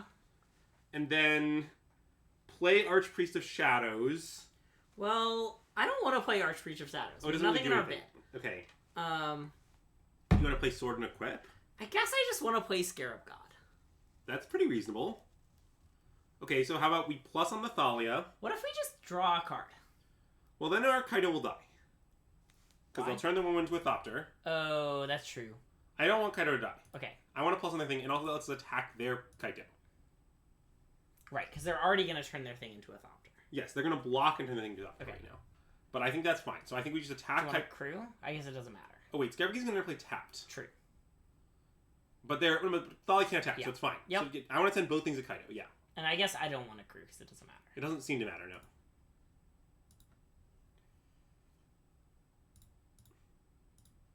Yes, I think Alchemy has been taken over by Lord of the Rings because that set is not an appropriate power level for Standard, and Alchemy's pretty Standard-esque. Yeah. Not that I really follow Alchemy, but that's my understanding. Okay, so I've decided that after Vintage, and after the class points of Vintage and Pioneer, Standard does rank third. Okay. And then I think Modern and Legacy are toss-up because aggro exists in neither of them at all. Yeah. So it's very hard to assess. I think Modern edges out Legacy, but I'm not sure. The thing is, the mono white deck, which does exist in Legacy, it's actually white-black now for Bowmasters. I just don't think it's an aggro deck. Okay. But it sort of is. I mean, it plays Yorion. That's just, like, not very aggressive. But I think Moonstompy is not aggro. It's Prison. I think Moonstompy is pretty clearly Prison.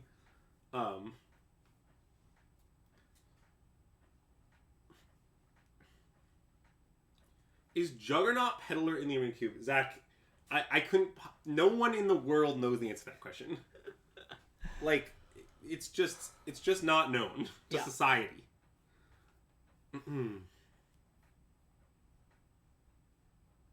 This is kind of bad. Well, that actually somewhat helps. And he does come to a tapped. I mean, I guess we could attack... We could plus on the Thalia and attack with the 2/2 Death Touch. Because they're going to make a 4/4, Sorry, right? wait, the drone has Death Touch? Sure does. Oh, that seems pretty good. Wait, I like that. Yeah. We could plus on the Thalia and play sword and equip it and attack them with the 2/2 Death Touch. That basically forces the block with the 4/4, because, like, what are they going to do? Let their Thalia die? Oh. Well, I mean, at that point, we could plus on the Thalia, play the sword, equip it to our Yaya. Oh, and attack them with both? Or attack them with Ayara? And the drone at Kaito? Maybe that's what we should do. Or, yeah, okay, let's plus on their Thalia. We can play sword. Wait, maybe the drone should stay home to block for our Kaito. Oh, to block the... Yeah, actually, wait. I think we should go play sword, equip to our Yaya, attack just our Yaya at them. Okay. Right? Isn't that just pretty Oh, great? and they're gonna make a... They're just gonna make a servo and chump. Oh, that's fine. Okay. If that's what they want to do, right? Yeah, I don't think that really bothers us. I mean, I'm more worried about them, like, killing in response or something, but... Yeah. Juggernaut Peddler, I think, is a great design. I also was thinking... This thing that was in the back of my mind the whole draft, but it's fine. I was thinking that our deck is a great shell for Oracle the Alpha, but it's fine. We didn't get it. Okay, so let's crew. Okay, that makes sense to me.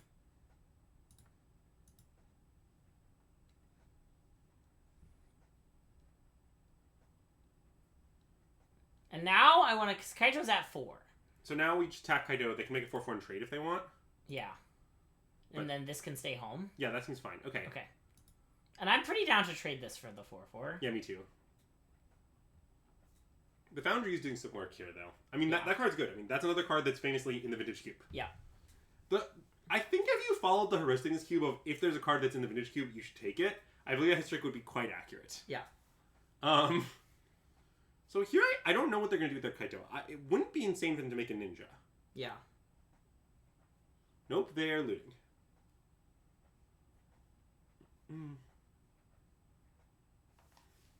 Interesting. What I was saying before... Wait, okay, on the topic of D&T being an aggro deck, I have a great story about this exact topic. Okay. But wait, do we need to make game decisions before I share it? Probably. I think I just want to plus on this again. Play Mold... I guess we still have no creatures. Yeah. Play Mold Drifter, attack Kaito. That seems reasonable. I like all that. So, here's my story about D&T's relationship with I guess... Oh, yeah. I don't want to equip because it's mana. Yeah, I don't. I guess we could have equipped and then evoked Mole Drifter with the idea that we have this next turn. Yeah, but I don't think it's going to connect with necessarily. Yeah. So I don't think that's that great. Alright, so what I was saying is, famously, one Craig Wesco, noted person that literally only plays mono white aggro in all formats all the time. Do we want to play the Shores? We have Champion of Wits. I still want to play it. Yeah, okay. We have this. Yeah, I'm in. Wesco was having a conversation with noted Madisonian Adrian Sullivan. Controversial figure, but I'm not going to get into that today. Yeah. So, Adrian Sullivan loves to, minutely categorize decks, and famously claimed that D&T was a prison deck, which I think there's some justification for. Is a reasonable claim. Okay, sorry. What does this do? It's a problem for us. They're going to start copying their spells, and they're going to artifacts. So our artifacts, instants, and sorceries are going to be countered for quite a while. Yes. Okay. So notably, though, we can plus on Jin Gitaxias, put the thing on this, attack them, kill Thalia. Oh, well, that's great. Wait, why do we need to plus on Gitaxias? Oh, just because you don't want to be able to attack? Well, I plan on doing that anyway. Although, wait, do we want to then bounce the Mole Drifter? I don't think so. I think I don't think so it's a pretty good game piece. Okay, yeah. Yeah. I like this. And then I guess we'll attack... Oh, this can't attack because of Thalia. Yeah. Okay, so I guess I'll attack first. Okay, attack them. We don't want to bounce. You shock that. Shock that. Decline. Draw a land. So now we could play Champion of Wits and maybe we want to draw a card here. We could make another drone. I think we should draw. Okay. Doesn't really help. It is a spell we can, counter, Yeah, but maybe we should Champion Wits away some of our bullshit spells. I think that makes a lot of sense. Yeah, okay, let's play that. Oh, I see. Let's discard lands. Swamp. Because now you can play INF Counterspell up if you want. Well... I know, but... No, that's fair, I guess. Should we move Sword? Maybe. So then we can bounce this. We could move it to the drone. Yeah, that seems pretty reasonable. Or, actually, maybe the... Okay, that's fine. I wasn't really sure which one was better. What I like about putting on the Champion is that the drone can block attacks anyway, sort of. Uh-oh. So... God, I'm never going to finish my story. The game is too complicated. Oh, wait, we didn't plus on Jin Gitaxias because we didn't need to.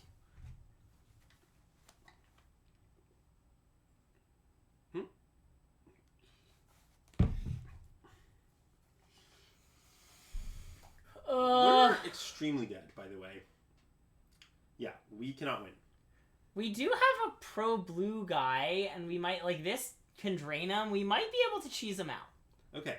I don't want to give up quite yet. I mean, what's your plan for the Atraxa lifelink, would you say? Prevent it from attacking and blocking? It's a reasonable plan. Yeah. Okay, so +1 on Atraxa. +1 on Atraxa. So, how scary is this ultimate? Whenever creature deals combat damage to us, we're not going to take combat damage. I think I want to ignore this. Okay, yeah, fine, but they can make a drone. Wait, different what? Maybe they make a servo. So sure. They make a servo. Oh, right, okay. So, plus on Atraxa.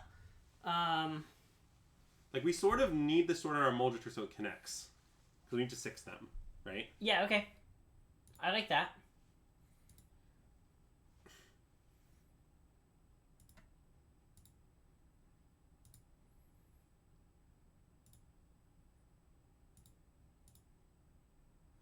So wait, what does this do? Okay, wait. Them. Decline. I think decline, yeah. Because notably we can play Fatal Push on their turn. It gets countered. Then we have Counterspell Negate up. Alright, so you just play Hanger Back for 1 and pass? No. I want to leave up both Counterspells. We're going to kill him next turn with this Mole Drifter. Well, okay. Wait, is that actually going to happen? So they attack with the string attacks, we block with the token. If they play Soul Servitude, we sack champion. I guess they can make a Thopter is the issue. They definitely can make a Thopter. Okay, we can pass. I'm gonna pass. Yeah. So, okay, I'm gonna finish my fucking story. Yeah, because also we could, like, if they spend a bunch of mana, like, if they cast ECD, which I actually think they're gonna do. Well, I think they're oh, wait, Elishnorn. fuck, ECD gets doubled. I believe what our opponent's gonna do is play Elishnorn and then play ECD. No. Okay. So wait why did you copy? It's an enchantment. Oh, I see, okay. So, I want to Fatal Push nothing. Fatal Push, whatever. Get countered, and then... Yeah. Well, we could also... Wait. Should we negate counterspell so that we can Fatal Push a Thopter? Oh. I think we should negate... No, wait, we just stop there for a time. Oh, no, we get for No, that doesn't work. We also have to do it on Atraxa. I think we should... Because none of these cards do it, right? No. Okay. Oh, wait. Also, they didn't make a Servo. They can't make a Thopter. Oh, wait. This is fine. Okay, so let's Fatal Push. Fatal Push, target this drone. Sure. It'll get countered. I want to target Atraxa, but that's fine. Notably, all creatures legal targets Fatal Push, right? Yeah. But then negate. And now we can counterspell a Ham Sandwich. This is insane. Yeah, they just can't make a Thopter. So the whole Thopter thing was fantasy. Okay, so let that resolve. Resolves. Sure. And they're dead. Looks like we stole it. Yes. Oh my god. Woo! Let's go, baby! Oh, unless they can... Fuck! Oh, unless they can tutor... Oh, no, it's when it connects. It's when it connects. So we can block with champion. Yeah, so okay. We don't get to do that. That was the entire point of all this. Yeah. For some reason, I thought it was like the other version. What an insane game.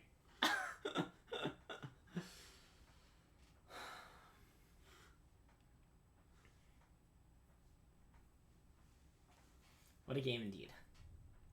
I mean, note that we have to plus on tracks first. No, we don't. It's blue. Oh. Alright. I guess we can just attack then.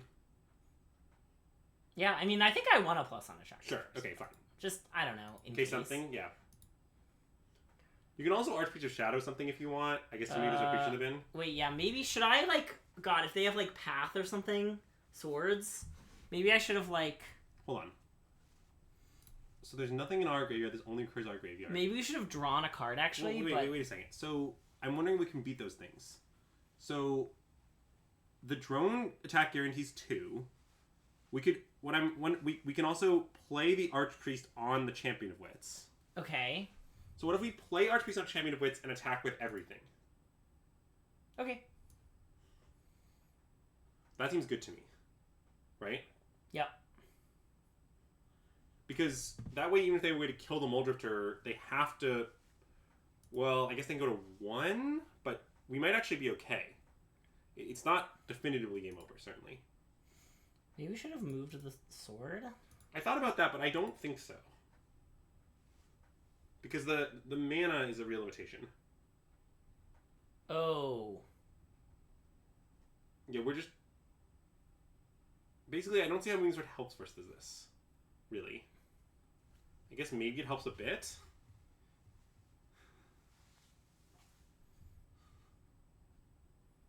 Do we want to bounce and put them to 2? Seems pretty reasonable to me. We just make a new drone, which is lethal if it dies. Sure. Yeah.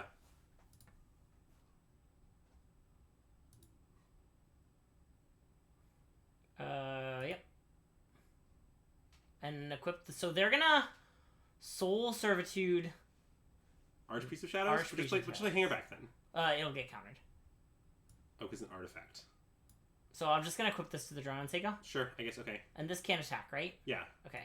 And if it attacks, even with the Archpriest of Shadows buff, it can't get through a sorted thing. Wait, are we still winning? Because the drone This is if it leaves the battlefield. Well, I guess the issue is they can trump it with a servo, which will cause it not to leave the battlefield. Oh, that's true. So we might need to, like, take our own drone off the table in some way. And I don't know what that way is.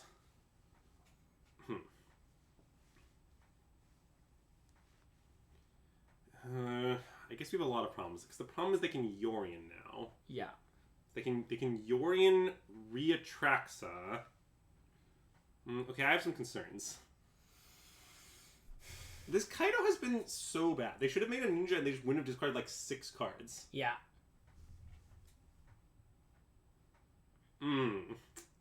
I see. That is Omega bad. Oh, because they gain 3 life. Then they Yorion it and the Atraxa.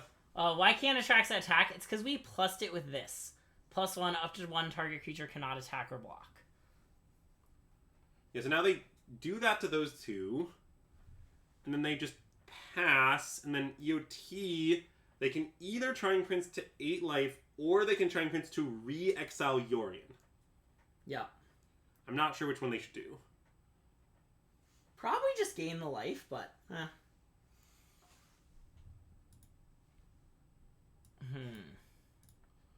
Just see what cards get out of their hand. Looking at the attractive cards on Arena is so silly. Oh, yeah. Well, I think it's also kind of silly to do, like, in any format, but... Yeah. Okay, so it's... Field of the Dead. Okay, let's draw. So if we prevent Atraxa from attacking or blocking... I mean, we could attack with both, then. Okay, so what will happen? Like, let's just analyze it. What will happen? So they will have to block... They have to block the drone, which they can only block with Trying No, let's Prince. make a servo and block it. Oh, right. They'll just go make a servo, block the drone, block our priest. We get nowhere. So I guess we should draw. I don't know what our out is, but yeah.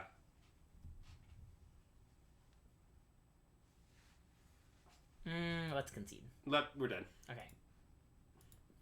I mean, they had to have the one outer of Path. Yeah, well, swords, but yeah. Or sorry, swords. I don't think Path is on Arena, actually. That was savage. That was savage.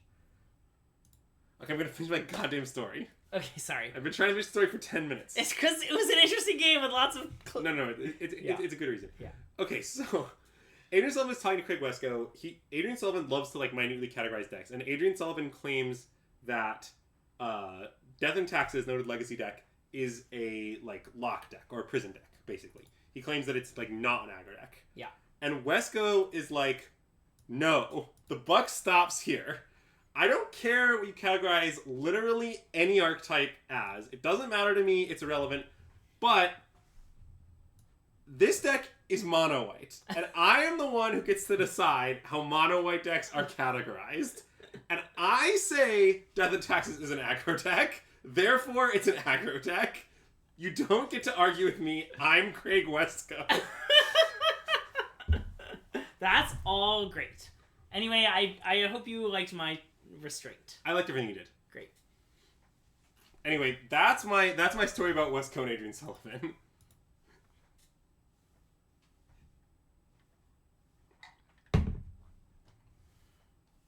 Okay, I'm fine with... Wait. We can't play Island. Wait, I want a Swamp Go, I think. I want to play Modern Age first and see what we draw. Because we draw Island. Oh. I guess I wasn't planning on... I was just going to say go. But then we can just play Swamp and we still have Negate up. Okay, that's fine. Even if we brick, it's not really that punishing. And if they want to, like, counter this or whatever, fine with us. Like, I kind of think this just works out great. Because, like, you know, we're, like, 1 1/3 to, like, draw the United Stealth counterspell up. Yeah. And, like, I don't know, for us to be punished, like, they have to slam specifically a, like, expensive, uncut downable creature. That just isn't, like, that likely. Swamp? Yeah. Maybe we should actually discard Darkslick Shores? Maybe not. It's close. But I like getting the Modern Age going, you know? Yeah. Also, if they play a scary creature, this is fine. Yeah, that couldn't be more fine. I mean, yes, if they Goldspan us, that would be bad. Notably, Goldspan is also in the camp of one of the better cards in Vintage Cube. God damn it. Okay, it's actually not that bad. Nightclub Bouncer is actually a pretty decent answer to Goldspan. Yeah.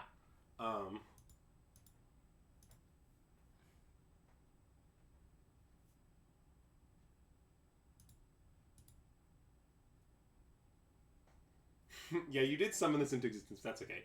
Discard Darkest Shores this time, for sure.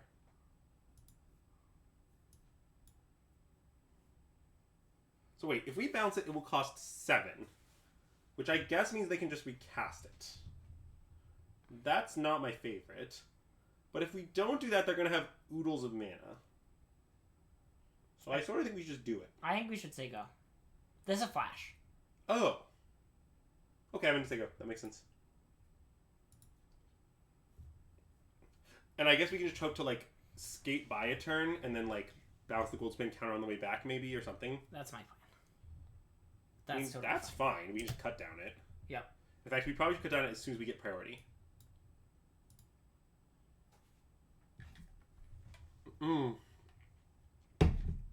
Yes, there is a card called Nightclub Bouncer. There it is. It's that card. He's the bouncer at a nightclub.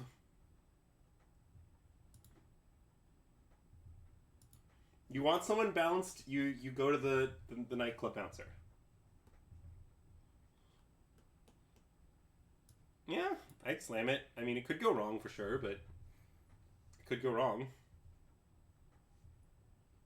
Would you say that you may be wrong, but you may be right? Yeah.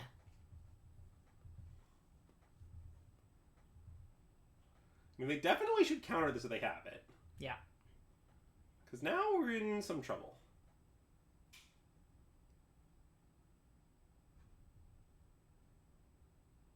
I mean, we should probably Mold Drift? I don't know, maybe not. Maybe we should just draw... We could draw a card here. We get a treasure, too. Okay, I'm in for that, I think. I'm going to use Swamp, because I don't think we're casting Ayara. Yeah, okay. That makes sense.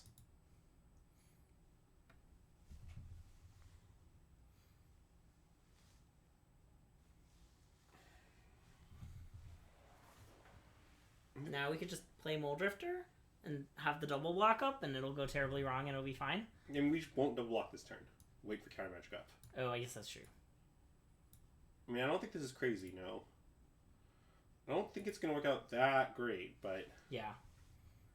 I don't really have a better line.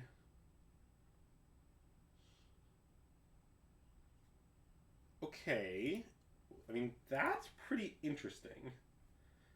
Because we have 6 lands, so next turn we can play Archfiend Shadows with Counterspell up. And try and get the bouncer. Yeah, I mean, or the Mold Drifter. Notably. Like, we could just chump block with Mold Drifter or whatever. That's true. I mean, we might need to do some weird racing here. Because we definitely can't, like... Yeah. I mean, That's very scary. That is concerning. I'm concerned. That's very bad. Would you say that you are also concerned? Yeah.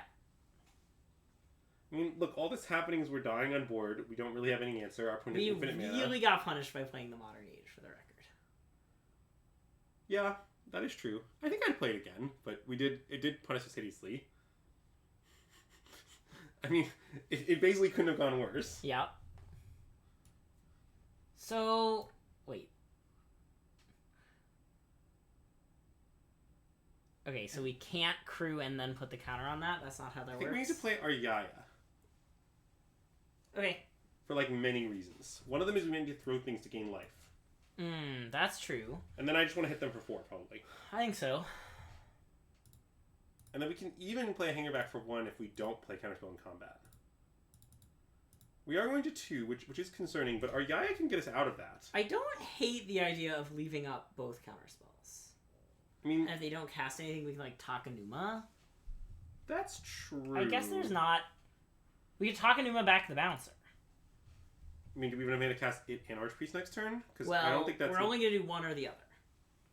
Right, so isn't Takanuma it back bad because we can't Archpriest it back? They might be able to, like, block. Okay, let's make Hangerback. Maybe we should play Hangerback for 1. That's my opinion. I also think we need to do stuff for losing. And also, the Hangerback might be good. The Because one we can is... also... Yeah, because we can also Archpreach a counter onto it. And use it to put a counter on it and then sack it for 3 Thopters. Oh, that's true. Like... I don't know. Or put a counter on it, attack for 2, proc the Archpriest, and then sack it for 2. Yeah. Basically, I think our Yaya... Maybe it's possible we should play our Yaya last turn, weirdly. What is in their yard? I mean, I can't really imagine that we can let this resolve, but... Electrolyze. Well, notably, that will kill us. And they have infinite mana anyway, so we might as well just counterspell it. Yep. Like, we're not going to, like, short them on mana in a meaningful sense. And if they have another burn spell, good beats, we lose.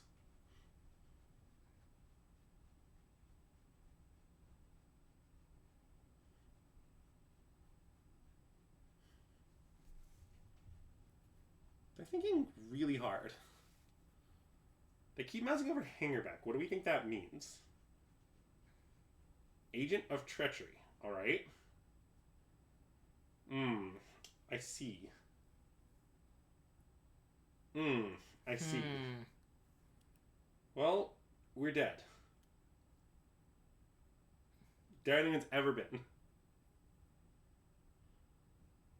Yeah. Alright, I have a proposal. Let's remove our Yaya from our deck. Okay.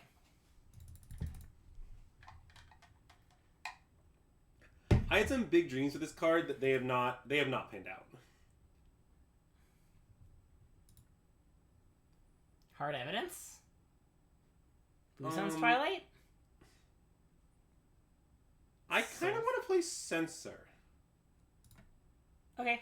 Is that reasonable? I kind of think like, well, maybe we should play the kill spell. I guess the sack kill spell would have been great, and we kind of need creatures. Let's play that instead. Does that seem reasonable? I like that. Yeah. Oh, we could play Frost Titan, actually. I mean, I don't hate Frost Titan. It is like interaction, which we're probably pretty bad at. Yeah, that's true. We can play the Frost Titan. Do you want to? Can we play that over the Modern Age? Yeah, I'm fine with that. Okay. How do we feel about Hard Evidence nickname Tented Jeans? You shouldn't read Azak's comments. It's dangerous to your health. Good point. It's dangerous to your physical health, you know? But the problem is his range is so vast. Yeah, it is true that he really gets you with that wide range. Yeah. I'm glad you appreciate the value of wide range, Greg. Does chat remember when Greg didn't appreciate that? Predator's Farm remembers. I still don't. Don't tell Andrew. Sneep. Sneepity dupe, I think. Yeah, I guess Hand has some problems, but there's nobody mulligan.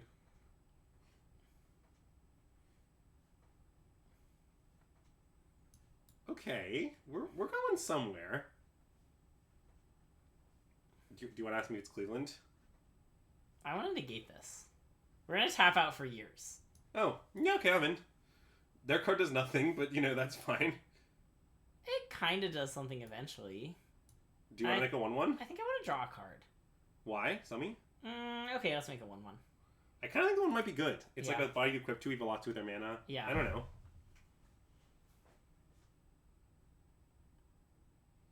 Just Solemn attack for 1 in the air. Next turn double equip. Oh wait, we just bounce their thing. I want to bounce their thing and get a copy, right? Yeah, I guess that's what this thing does. Yeah. Okay, that seems great. Yeah, I'm in.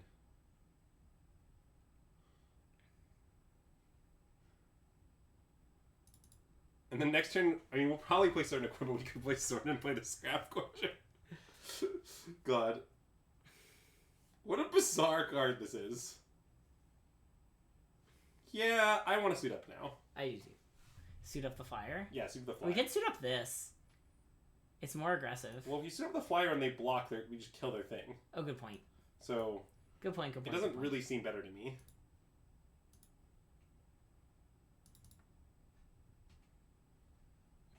Like, they're playing...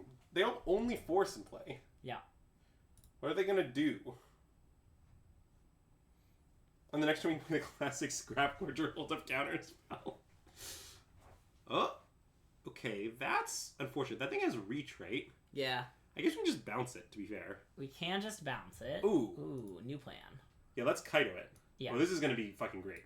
Yeah, you just play Kaito, we plus on it, we alpha. Then we bounce Aether Channel to reuse Kaito. Yeah. And I don't really know what mode we're going to use, but I don't care. Also, they are going to 1. So maybe we should get the Death Touch drone. We can discuss that. Now we should definitely get the Death Touch Fine, drone. get the Death Touch drone. Now that we have Counterspell up. Had we not had Counterspell up, I might have said let's draw a card to try and find an island. That's reasonable, that's reasonable. I'm really sad we're not going to replay as Aether Channeler, though, for more Val. We're getting so much that Val. That can resolve. Yeah. I mean, this Kaito is, it's going to work on our opponent. Oh, yeah. That doesn't need to happen. We would beat it easily, but, you know. I mean, yeah, they'd plus on a land, we'd block them during they die. Yeah. Or they could not attack the land, then we'd bounce the land. That was a beating. I mean, of the 5 games we played, that one was the least close. Yeah, I kind of think what our deck needs is, like, Infernal Blade. Grasp. Yeah. Yeah, I mean, same card. Yeah. I just think Infernal Grasp is more likely to be in the cube. Yeah, I bet it is. I bet Doomblade's not. Famously, Infernal Grasp is also in the Vintage Cube. Oh. I'm just gonna keep discussing the overlap ad nauseum. Yeah, I mean, they're here for the cube day. Yeah. And this way, when we grab Vintage Cube again later, they'll understand. Yeah. On that we note, could have some sort of silly stream where we, like, every time we lose, we switch to the other cube. Oh my God. Greg, we would have already been back on Vintage Cube and we never lose at Vintage Cube, so... I mean, if what you're saying is you'd like to stream more Vintage Cube, I'm here for that. I'm gonna keep. Oh yeah, this is a great hint. We're gonna start bouncing our virus beetles to get additional activations of Kaito. Stop asking me to play Hangerback for 0. I want to play the guy, right? Play this? Yeah, I think so. Every time we play this card, I can't hate it. It's so funny.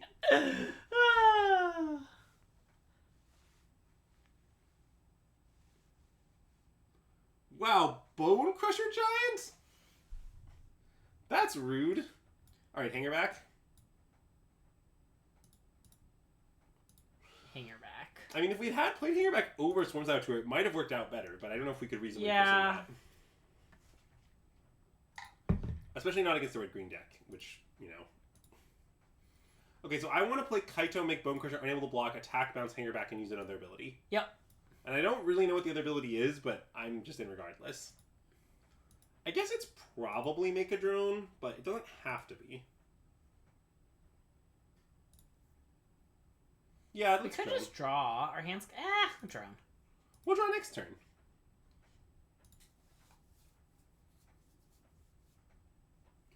The weird thing about Kaito is, I feel like you always read this card and you're thinking that you're not going to use the +1 very much, and use the +1 just constantly. Yeah. It just synergizes so well with the whole package. Good night. Thanks for tuning in.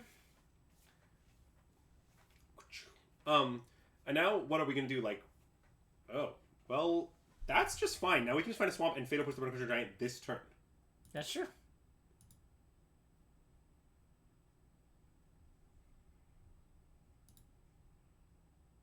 Yeah, I mean, I think I would do that.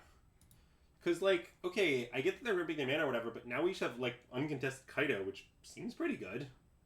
Draw?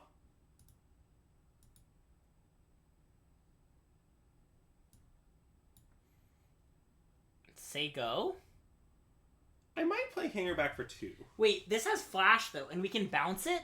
Like... Oh, wait, you're right. And we can negate, like... It's so good. Yeah. I'm in. I was sold close to immediately. Atsushi, the Blazing Sky. Yeah, that's just fine, opponent. That is just fine. Wow, this Nightclub Bouncer card is very good with Kaito. More and more people are saying this. Insanely, I want a plus on Gilded Goose. Wait, why? I just want to draw a card. Because they might block. Okay. I want this back in our hand. Sorry, why is it so bad if they chump block? Yeah, fine. We'll just bounce it later. Like, we're not in a rush. Do you have to do this first? No, you don't. No, we don't. So, attack for... I want to know if they chump or not. Why? Fine. Draw a card. Oh, okay. I mean, I basically just think you're, like, trying to do all these gymnastics that they can't chump block with their goose. In which case, we then next turn, they play at Sushi, we pulse with the Sushi, hit them, bounce anyway. Okay. It's like... Also, it costs 2 more, so... Oh, yeah. Nightclub Bouncer is a fucked up card. Nightclub Bouncer is the card that Reflector Mage mostly is. That's true. Is what I would say about it. No, it's not the card Reflector Mage dreams of being, it's just, they're the same card. Except Reflector Mage doesn't have Flash. Well, yeah, but it also costs 1 whole mana less. Yeah. And it actually often comes into play on your opponent's turn. Yeah. I would guess a pretty high percentage of all Reflector Mages put into play came into play off Collected Company. I mean, it's certainly less than half. Yeah. When you say a pretty high, you mean like 20% or something. That's fucking a lot. Yeah. This is a classic Twitter poll that I could post. It's unhinged. I mean, there's no way it's higher than like 1%. I'll just tweet what percentage of all Reflector Mages that have entered the battlefield did so off Collected Company. God, this hand is so bad. Can we mulligan? Wait, isn't this hand good? Well, no. I mean, it has, like, this is really messed up, right? What, we have a 3-drop of 4, and then 2 5s and a 6? Explain to me the part that's messed up exactly. Like, doing Scare of God and putting these guys into play with its ability is what's really messed up. Yes, if Scare of God sticks on 5, we'll win. I think we should mulligan. I feel like what you're saying is our hand has Scare of God. I mean, we'll just play this and discard away the Frost Titan and... But, like, isn't nothing changing? It's a super weak opening. Yeah. And, like, it's not even like after that we have a good 4-drop. Then our turn next one's going to be, what, Evoke Muldrifter? God, this hand is so much better. The hand's a lot better. Muldrifter, I think? Either that or this, I think. I kind of want to try give Soul Certitude a little bit of chance, you know? Okay. I do like that this is good with Kaito, but... Also, where do you settle on which lane to play on 1 here? It's pretty complicated. There's arguments for playing Drowned Catacombs, because then you can not commit and decide which one you play next turn. I want to play Drowned Catacombs, I think. Okay. It's reasonable. How good is Champion of the Year War 2023? Yeah, I think not that good. I mean, it's fine. I guess I want to play Hangerback. Yeah, it's a little annoying that we usually got Triumph, but I think we still just play Hangerback. If they play a good thing, we'll make them sack it. If they don't, we'll just charge Hangerback, play the tap land. Like, I mean, we could also cycle this, I guess. I guess that's pretty insane, huh? well, it's... I mean, if we draw a land, it's possible, but... Ooh, geez. We might want to Soul Certitude that. Okay, sweet. So this is just the weird 2-for-1. This is they sack a thing, and then we discard a card. If we do, we get a copy of it. Yes. I don't really want to trade any of our cards for Lotus Cobra is the issue. What if we just Undercity Plunder and play the top land? Oh, I guess that's pretty reasonable. Okay, I'm in. It might ram into something fucked up, but we can deal with that. Yeah.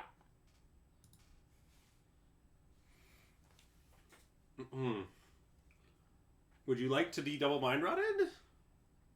Okay. I mean, that's fine. Oh, we got a forest. That's fine. Wait. Oh. Should we play the forest to charge our thing? I think so, but in that case, we should just play Swamp. Yeah, okay, you're right. Let's play Swamp. Hangerback on 2 is meaningfully better than Hangerback on 1, I think. Yeah. Yeah, it is true that Lotus Cobra Sandwich is just not that scary. I mean, it's still fine. So wait, it's just a 3/3? They can't play green? Oh, no, wait. They can pay green. So they're going to gain 4 life. They're going to probably destroy Hangerback, right? Yeah, but they get to do 2 things. Wait, what? I thought I got to do 1 thing. It didn't... Oh. I see. Okay. Anyway, it's fine.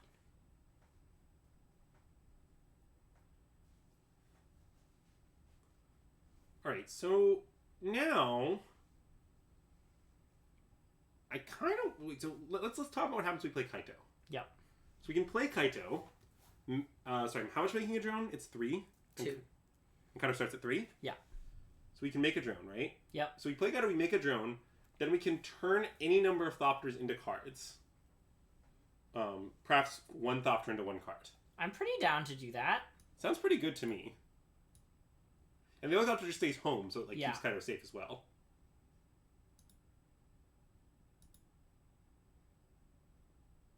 This doesn't have reach, right? Okay. Yeah, good check, because I certainly wouldn't know if it did.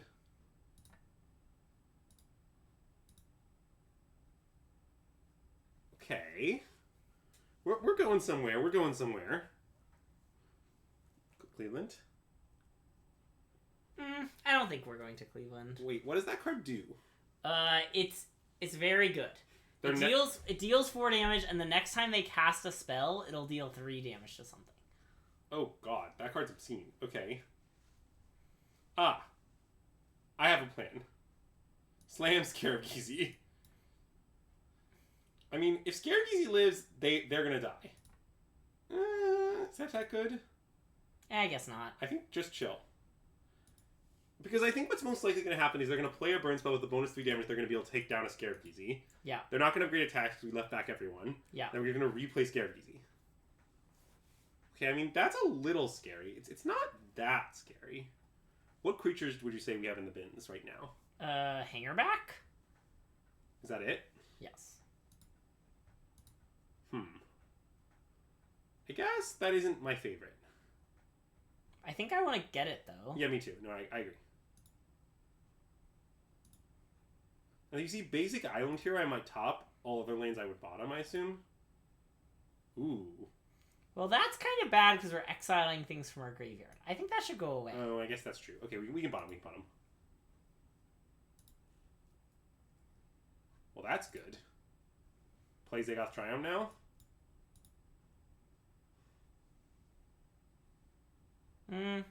So you go? Yeah, I think so. I mean, at some point we can attack... This is only your graveyard. Oh, from a graveyard. Mm-mm. Okay. It's not only your graveyard. That's terrifying. Yeah. It's not great for us. And they're gonna get back their fucking burn spell, or they storm the festival or some shit. Alright, I have a lot of concerns about the game state now. Wait, they really don't want to attack with that. Okay, they're gonna get destroyed. Drone blocks, it dies, we get a Tali. Yep.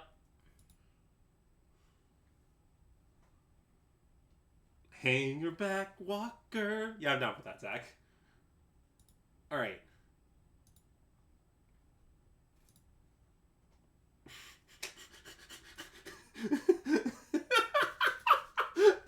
We got Nightclub Bouncer to bounce our own sword. And...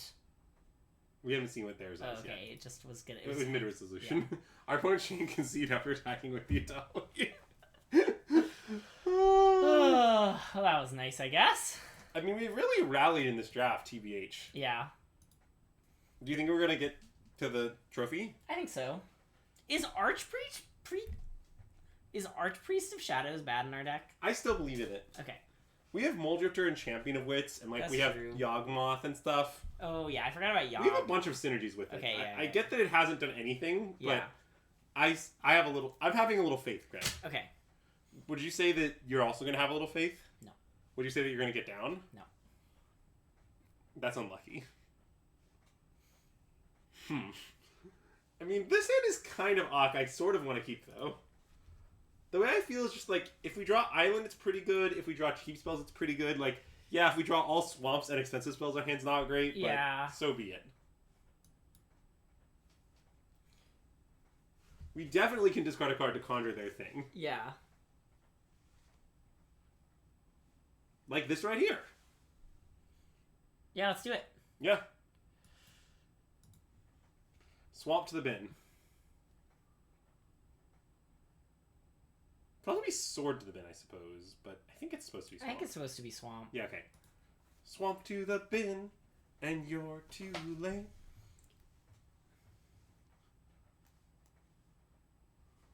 So wait, this...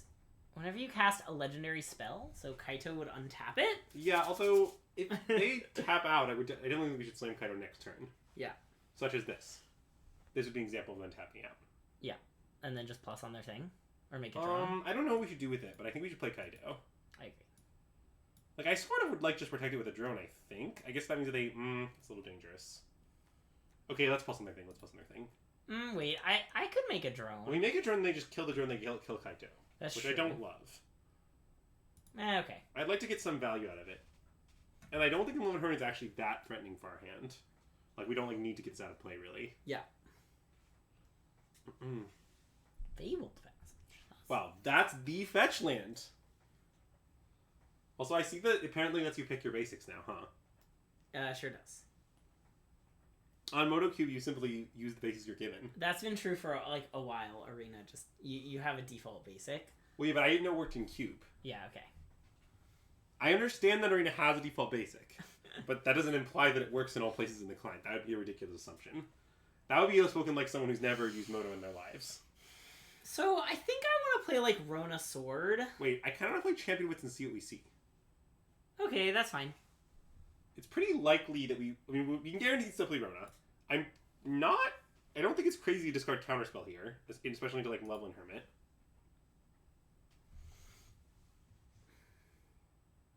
Like, okay, I definitely want to discard Swamp. The other discard I don't know. We could discard Rona, although I guess we're probably gonna play Rona. Huh? I want to play Rona. I think I want to discard Counterspell just into the Loveland Hermit. It's gonna be so bad. And we have so much to do with our mana. Yeah. I like this. I'm aware that this makes we can't hold the Counterspell. I think that's fine. And then what are we going to do with Kaito? Well, this turn, we can just be productive. So is being productive drawing a card, or is being productive making a drone? I think making a drone. What I like about drawing a card is if they somehow grow this too, it doesn't die. That's true. So, like, they tap out. Yeah, okay, we can draw a card. I want to draw. I guess if we were going to draw a card, we should have drawn the cards before playing Champion of Wits, but I know, I sort of wanted to see what we found. Yeah, I think this is reasonable.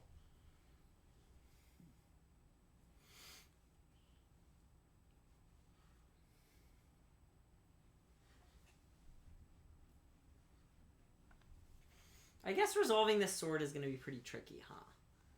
I mean, it's not that tricky. We can just Fatal Push the Love Hermit. Oh, that's true.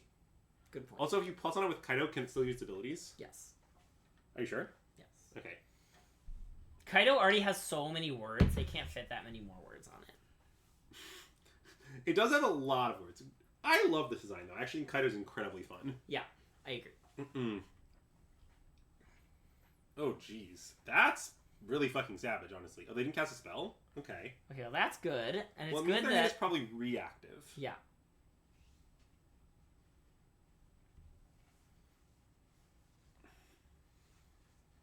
Okay, so... Wait, can we Fatal... We can just Fatal Push this right now? We can. Okay. Is that what we want to do, though? Well, I don't know. It might be. We can, like, Fatal Push it and just plus Kaido on the Hodigen. Yeah, and then Champion of Wits? Yeah. I mean, we can kind of play whatever we want. I guess what we want is probably Champion of Wits. I think so. In that case, we should start with Champion of Wits. I agree. After all, he's the champion of our wits. Well, Dark Soul Choice is weirdly good. Yes. I think Bankbuster we don't need. Wait, isn't Rona worse than Bankbuster? Oh. I guess Rona is worse than Bankbuster. I want to discard, like, Rona Moldrifter, I think. Okay. Is that reasonable? I think so. Okay. Yeah, I like that. And then plus on the Hodigen. Yep. And then I guess you could just main phase push the Hermit so they can't counter it with something else, maybe? And kill Kaito? I don't know.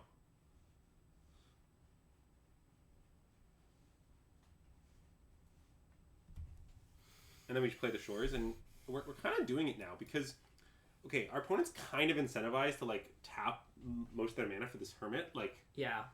And then, like... Oh, wait, yeah, what's the backside do? It's just 2/2 non-feature spells can't be counters. Okay, yeah. It has a real backside, but, like, it doesn't do that much against us. Yeah. And then, like, they also have a problem where, like, next turn we can plus on the Hodigen and hit them with the Champion of Wits, and they sort of have to block. I mean... Well, or we can put Sword of Fire and Ice on the champion and attack, and ignore Kaito and kill the backside of this. Sure. I mean, I don't know if the sword will resolve. Yeah. Fair. Like, I guess I like playing the sword and seeing if it works to start with, but I sort of imagine it won't. Yeah. Right, because of the Brawl's expertise thing, we think they have React. They could also just have an expensive hand.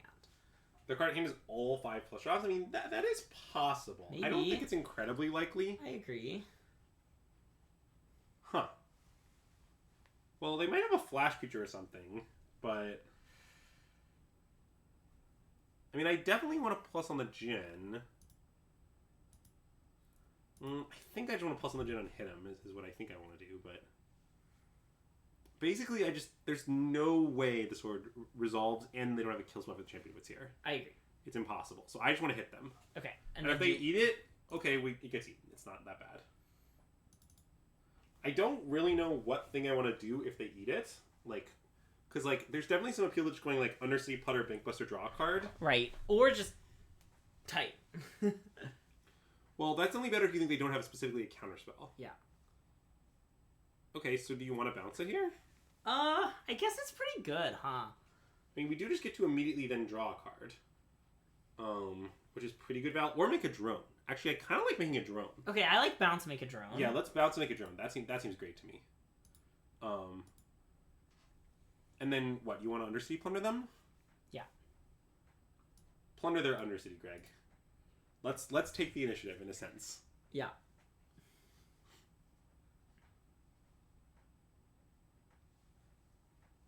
And I think this is pretty savage here, because, like, they sort of can't let this resolve, but if they do, that's fine. I don't know. Thanks, Azax. As always, your commentary is as sharp as it is witty. Mm-hmm. Would you say you agree with that assessment? I think so. Seems right. I just think it's crazy this card has the Undercity in its name. I see. We're in huge trouble now. I see. Well, I don't know what we can do that's better than Bank Buster draw a card. Me neither. But, yeah, boy, are we in enormous trouble. Because the problem is that these hottie... So first of all, the hottie is going to kill Kaito, which isn't great. Yeah. The second problem is that all their spells cost 2 less, which is insane. And the third problem is these Djinns are rapidly going to grow beyond all control. Yeah. And I don't really know what our solutions are for any of those 3 problems. Yeah.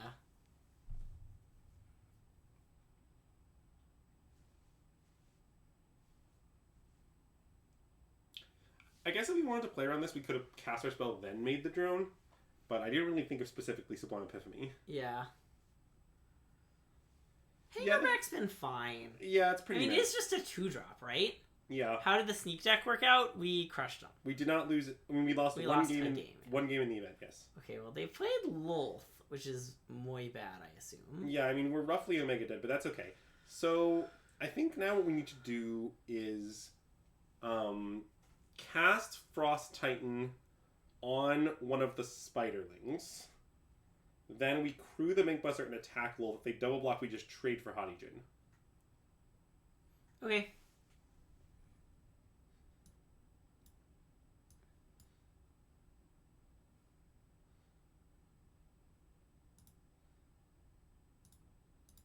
I would say that this situation is not my favorite. I mean, I predict they're just going to chump with a spider here, but... Yeah, but if that's true, like... I mean, that's like the best we can do this turn, kind of, right? Yeah. Don't worry, it's not like the Wolf gains loyalty when it happens. Why did that happen? I don't know. Oh, it's saying that the spider didn't untap. Oh, yes. That's what it was saying. It's indicating why the spider didn't untap. Yeah, okay. Bizarre, but fair. How would I say casting Lolth compares to Sneak and Emrakul? It doesn't really have the same zing. You know, like, there's just a certain je sais quoi of casting Emrakul, you know? I think I sais quoi.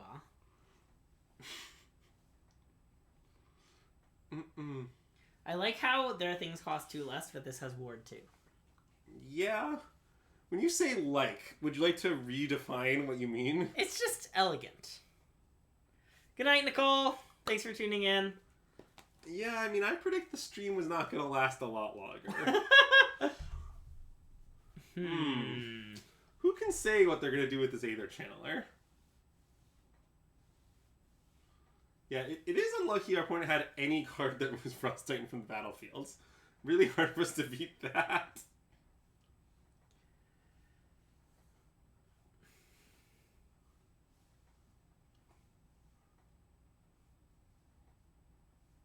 I mean, I guess we can just replay Frost... I mean, if they attack like this... This is not the right attack. If they attack like this, we can replay Frost Titan, tap the Aether Chronicler, and kill Lolth. Correct. Which I would like to do. I would like to do that too. All my homies love to tap Aether Channeler and kill Lolth. My homies are always talking about that specific thing. Greg, how would you say your homies feel about it? Yeah, I mean, as one of your homies, I love that. And then play Hangerback for 1? For 1. I mean, honestly, we're kind of on the road to recovery. It seems like they don't have any spells to grow or to be cheapened. Yeah. As long as that's true, the game is winnable. Because, okay, we can sword up something. Yeah. And then we can hit with Frost Titan and... I guess it would be the Hangerback we're showing up. We can sword up the Hangerback, and we can Frost Titan... Oh wait, they only get to the... This isn't good. It's just... I mean, it's 2 mana draw 2 cards. I mean, it's 2 mana divination. It's not that incredible, yeah. But it's kind of funny, you know? It is pretty funny. But now, okay, so next turn we can play sword. Let's assume they have nothing in their 5-card hand. They've never done anything. No, never. So we play the sword, we strip the Hangerback, we hit with both. We tap the black creature. They take the hit for 9. We draw a card and kill Aether Channeler or something, like... I think Titan doesn't counter an opponent's controls. Yeah. It's just Ward 2. It just was before Ward existed. And they didn't errata it for some They really should errata it. Okay, at the RCQ that we were at, I saw a control... Oh, my control opponent had 5 mana.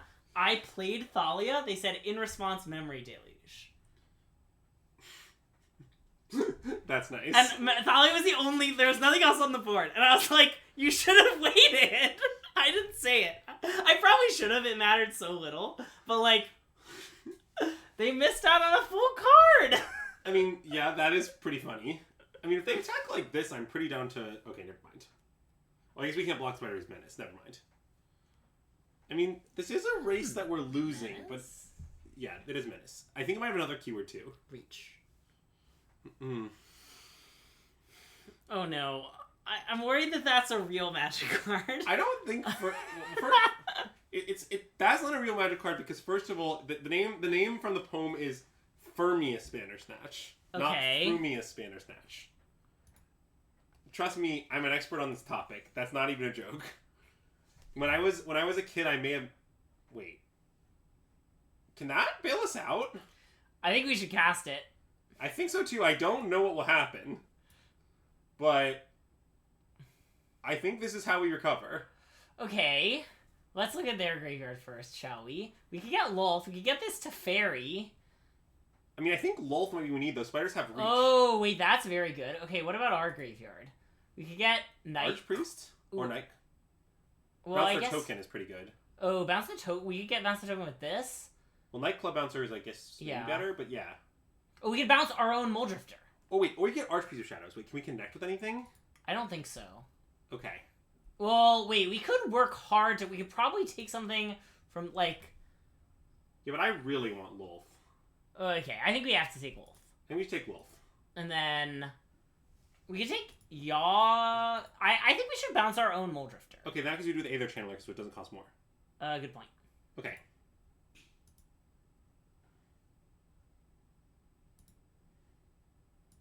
And then make the spiders. Oh shit, we grew their guys to Titanic sizes. We sure did do that. Okay, that's fine though. Now we should attack with Frost Titan to tap one of their things. Wait. Do you want to crew the Bankbuster on Hangerback and Aether Channeler? I guess, yeah. I think so. And I don't even want to tap their stupid spider. I don't care. I want to tap the 7/4.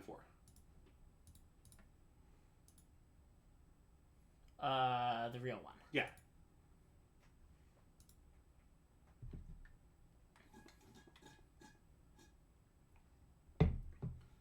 Well, it's sort of true that we could have Archpriest. I mean, they presumably would just block the creature that we're Archpriesting. Like, I don't want to tap their spider is the issue. Right? Like, I don't want to be locked into a world where we tap their spider. This is good. I like how we played. I think I do too. I mean, I think we're winning now. Why do I have priority? I can just crew again. Yeah, you can recrew. It's a classic recrew angle. Yeah, I think I like everything we did there. And now, like, okay, we have a Lolth. Oh my god, we're dead. We're dead. Classic. Classic breach into breach game. It's fine. Maybe they'll play something that draws a card. Do you think that they will? Maybe. What if they get back... Oh god, it's really enforced Muldrifter in their hand. They can't get it back.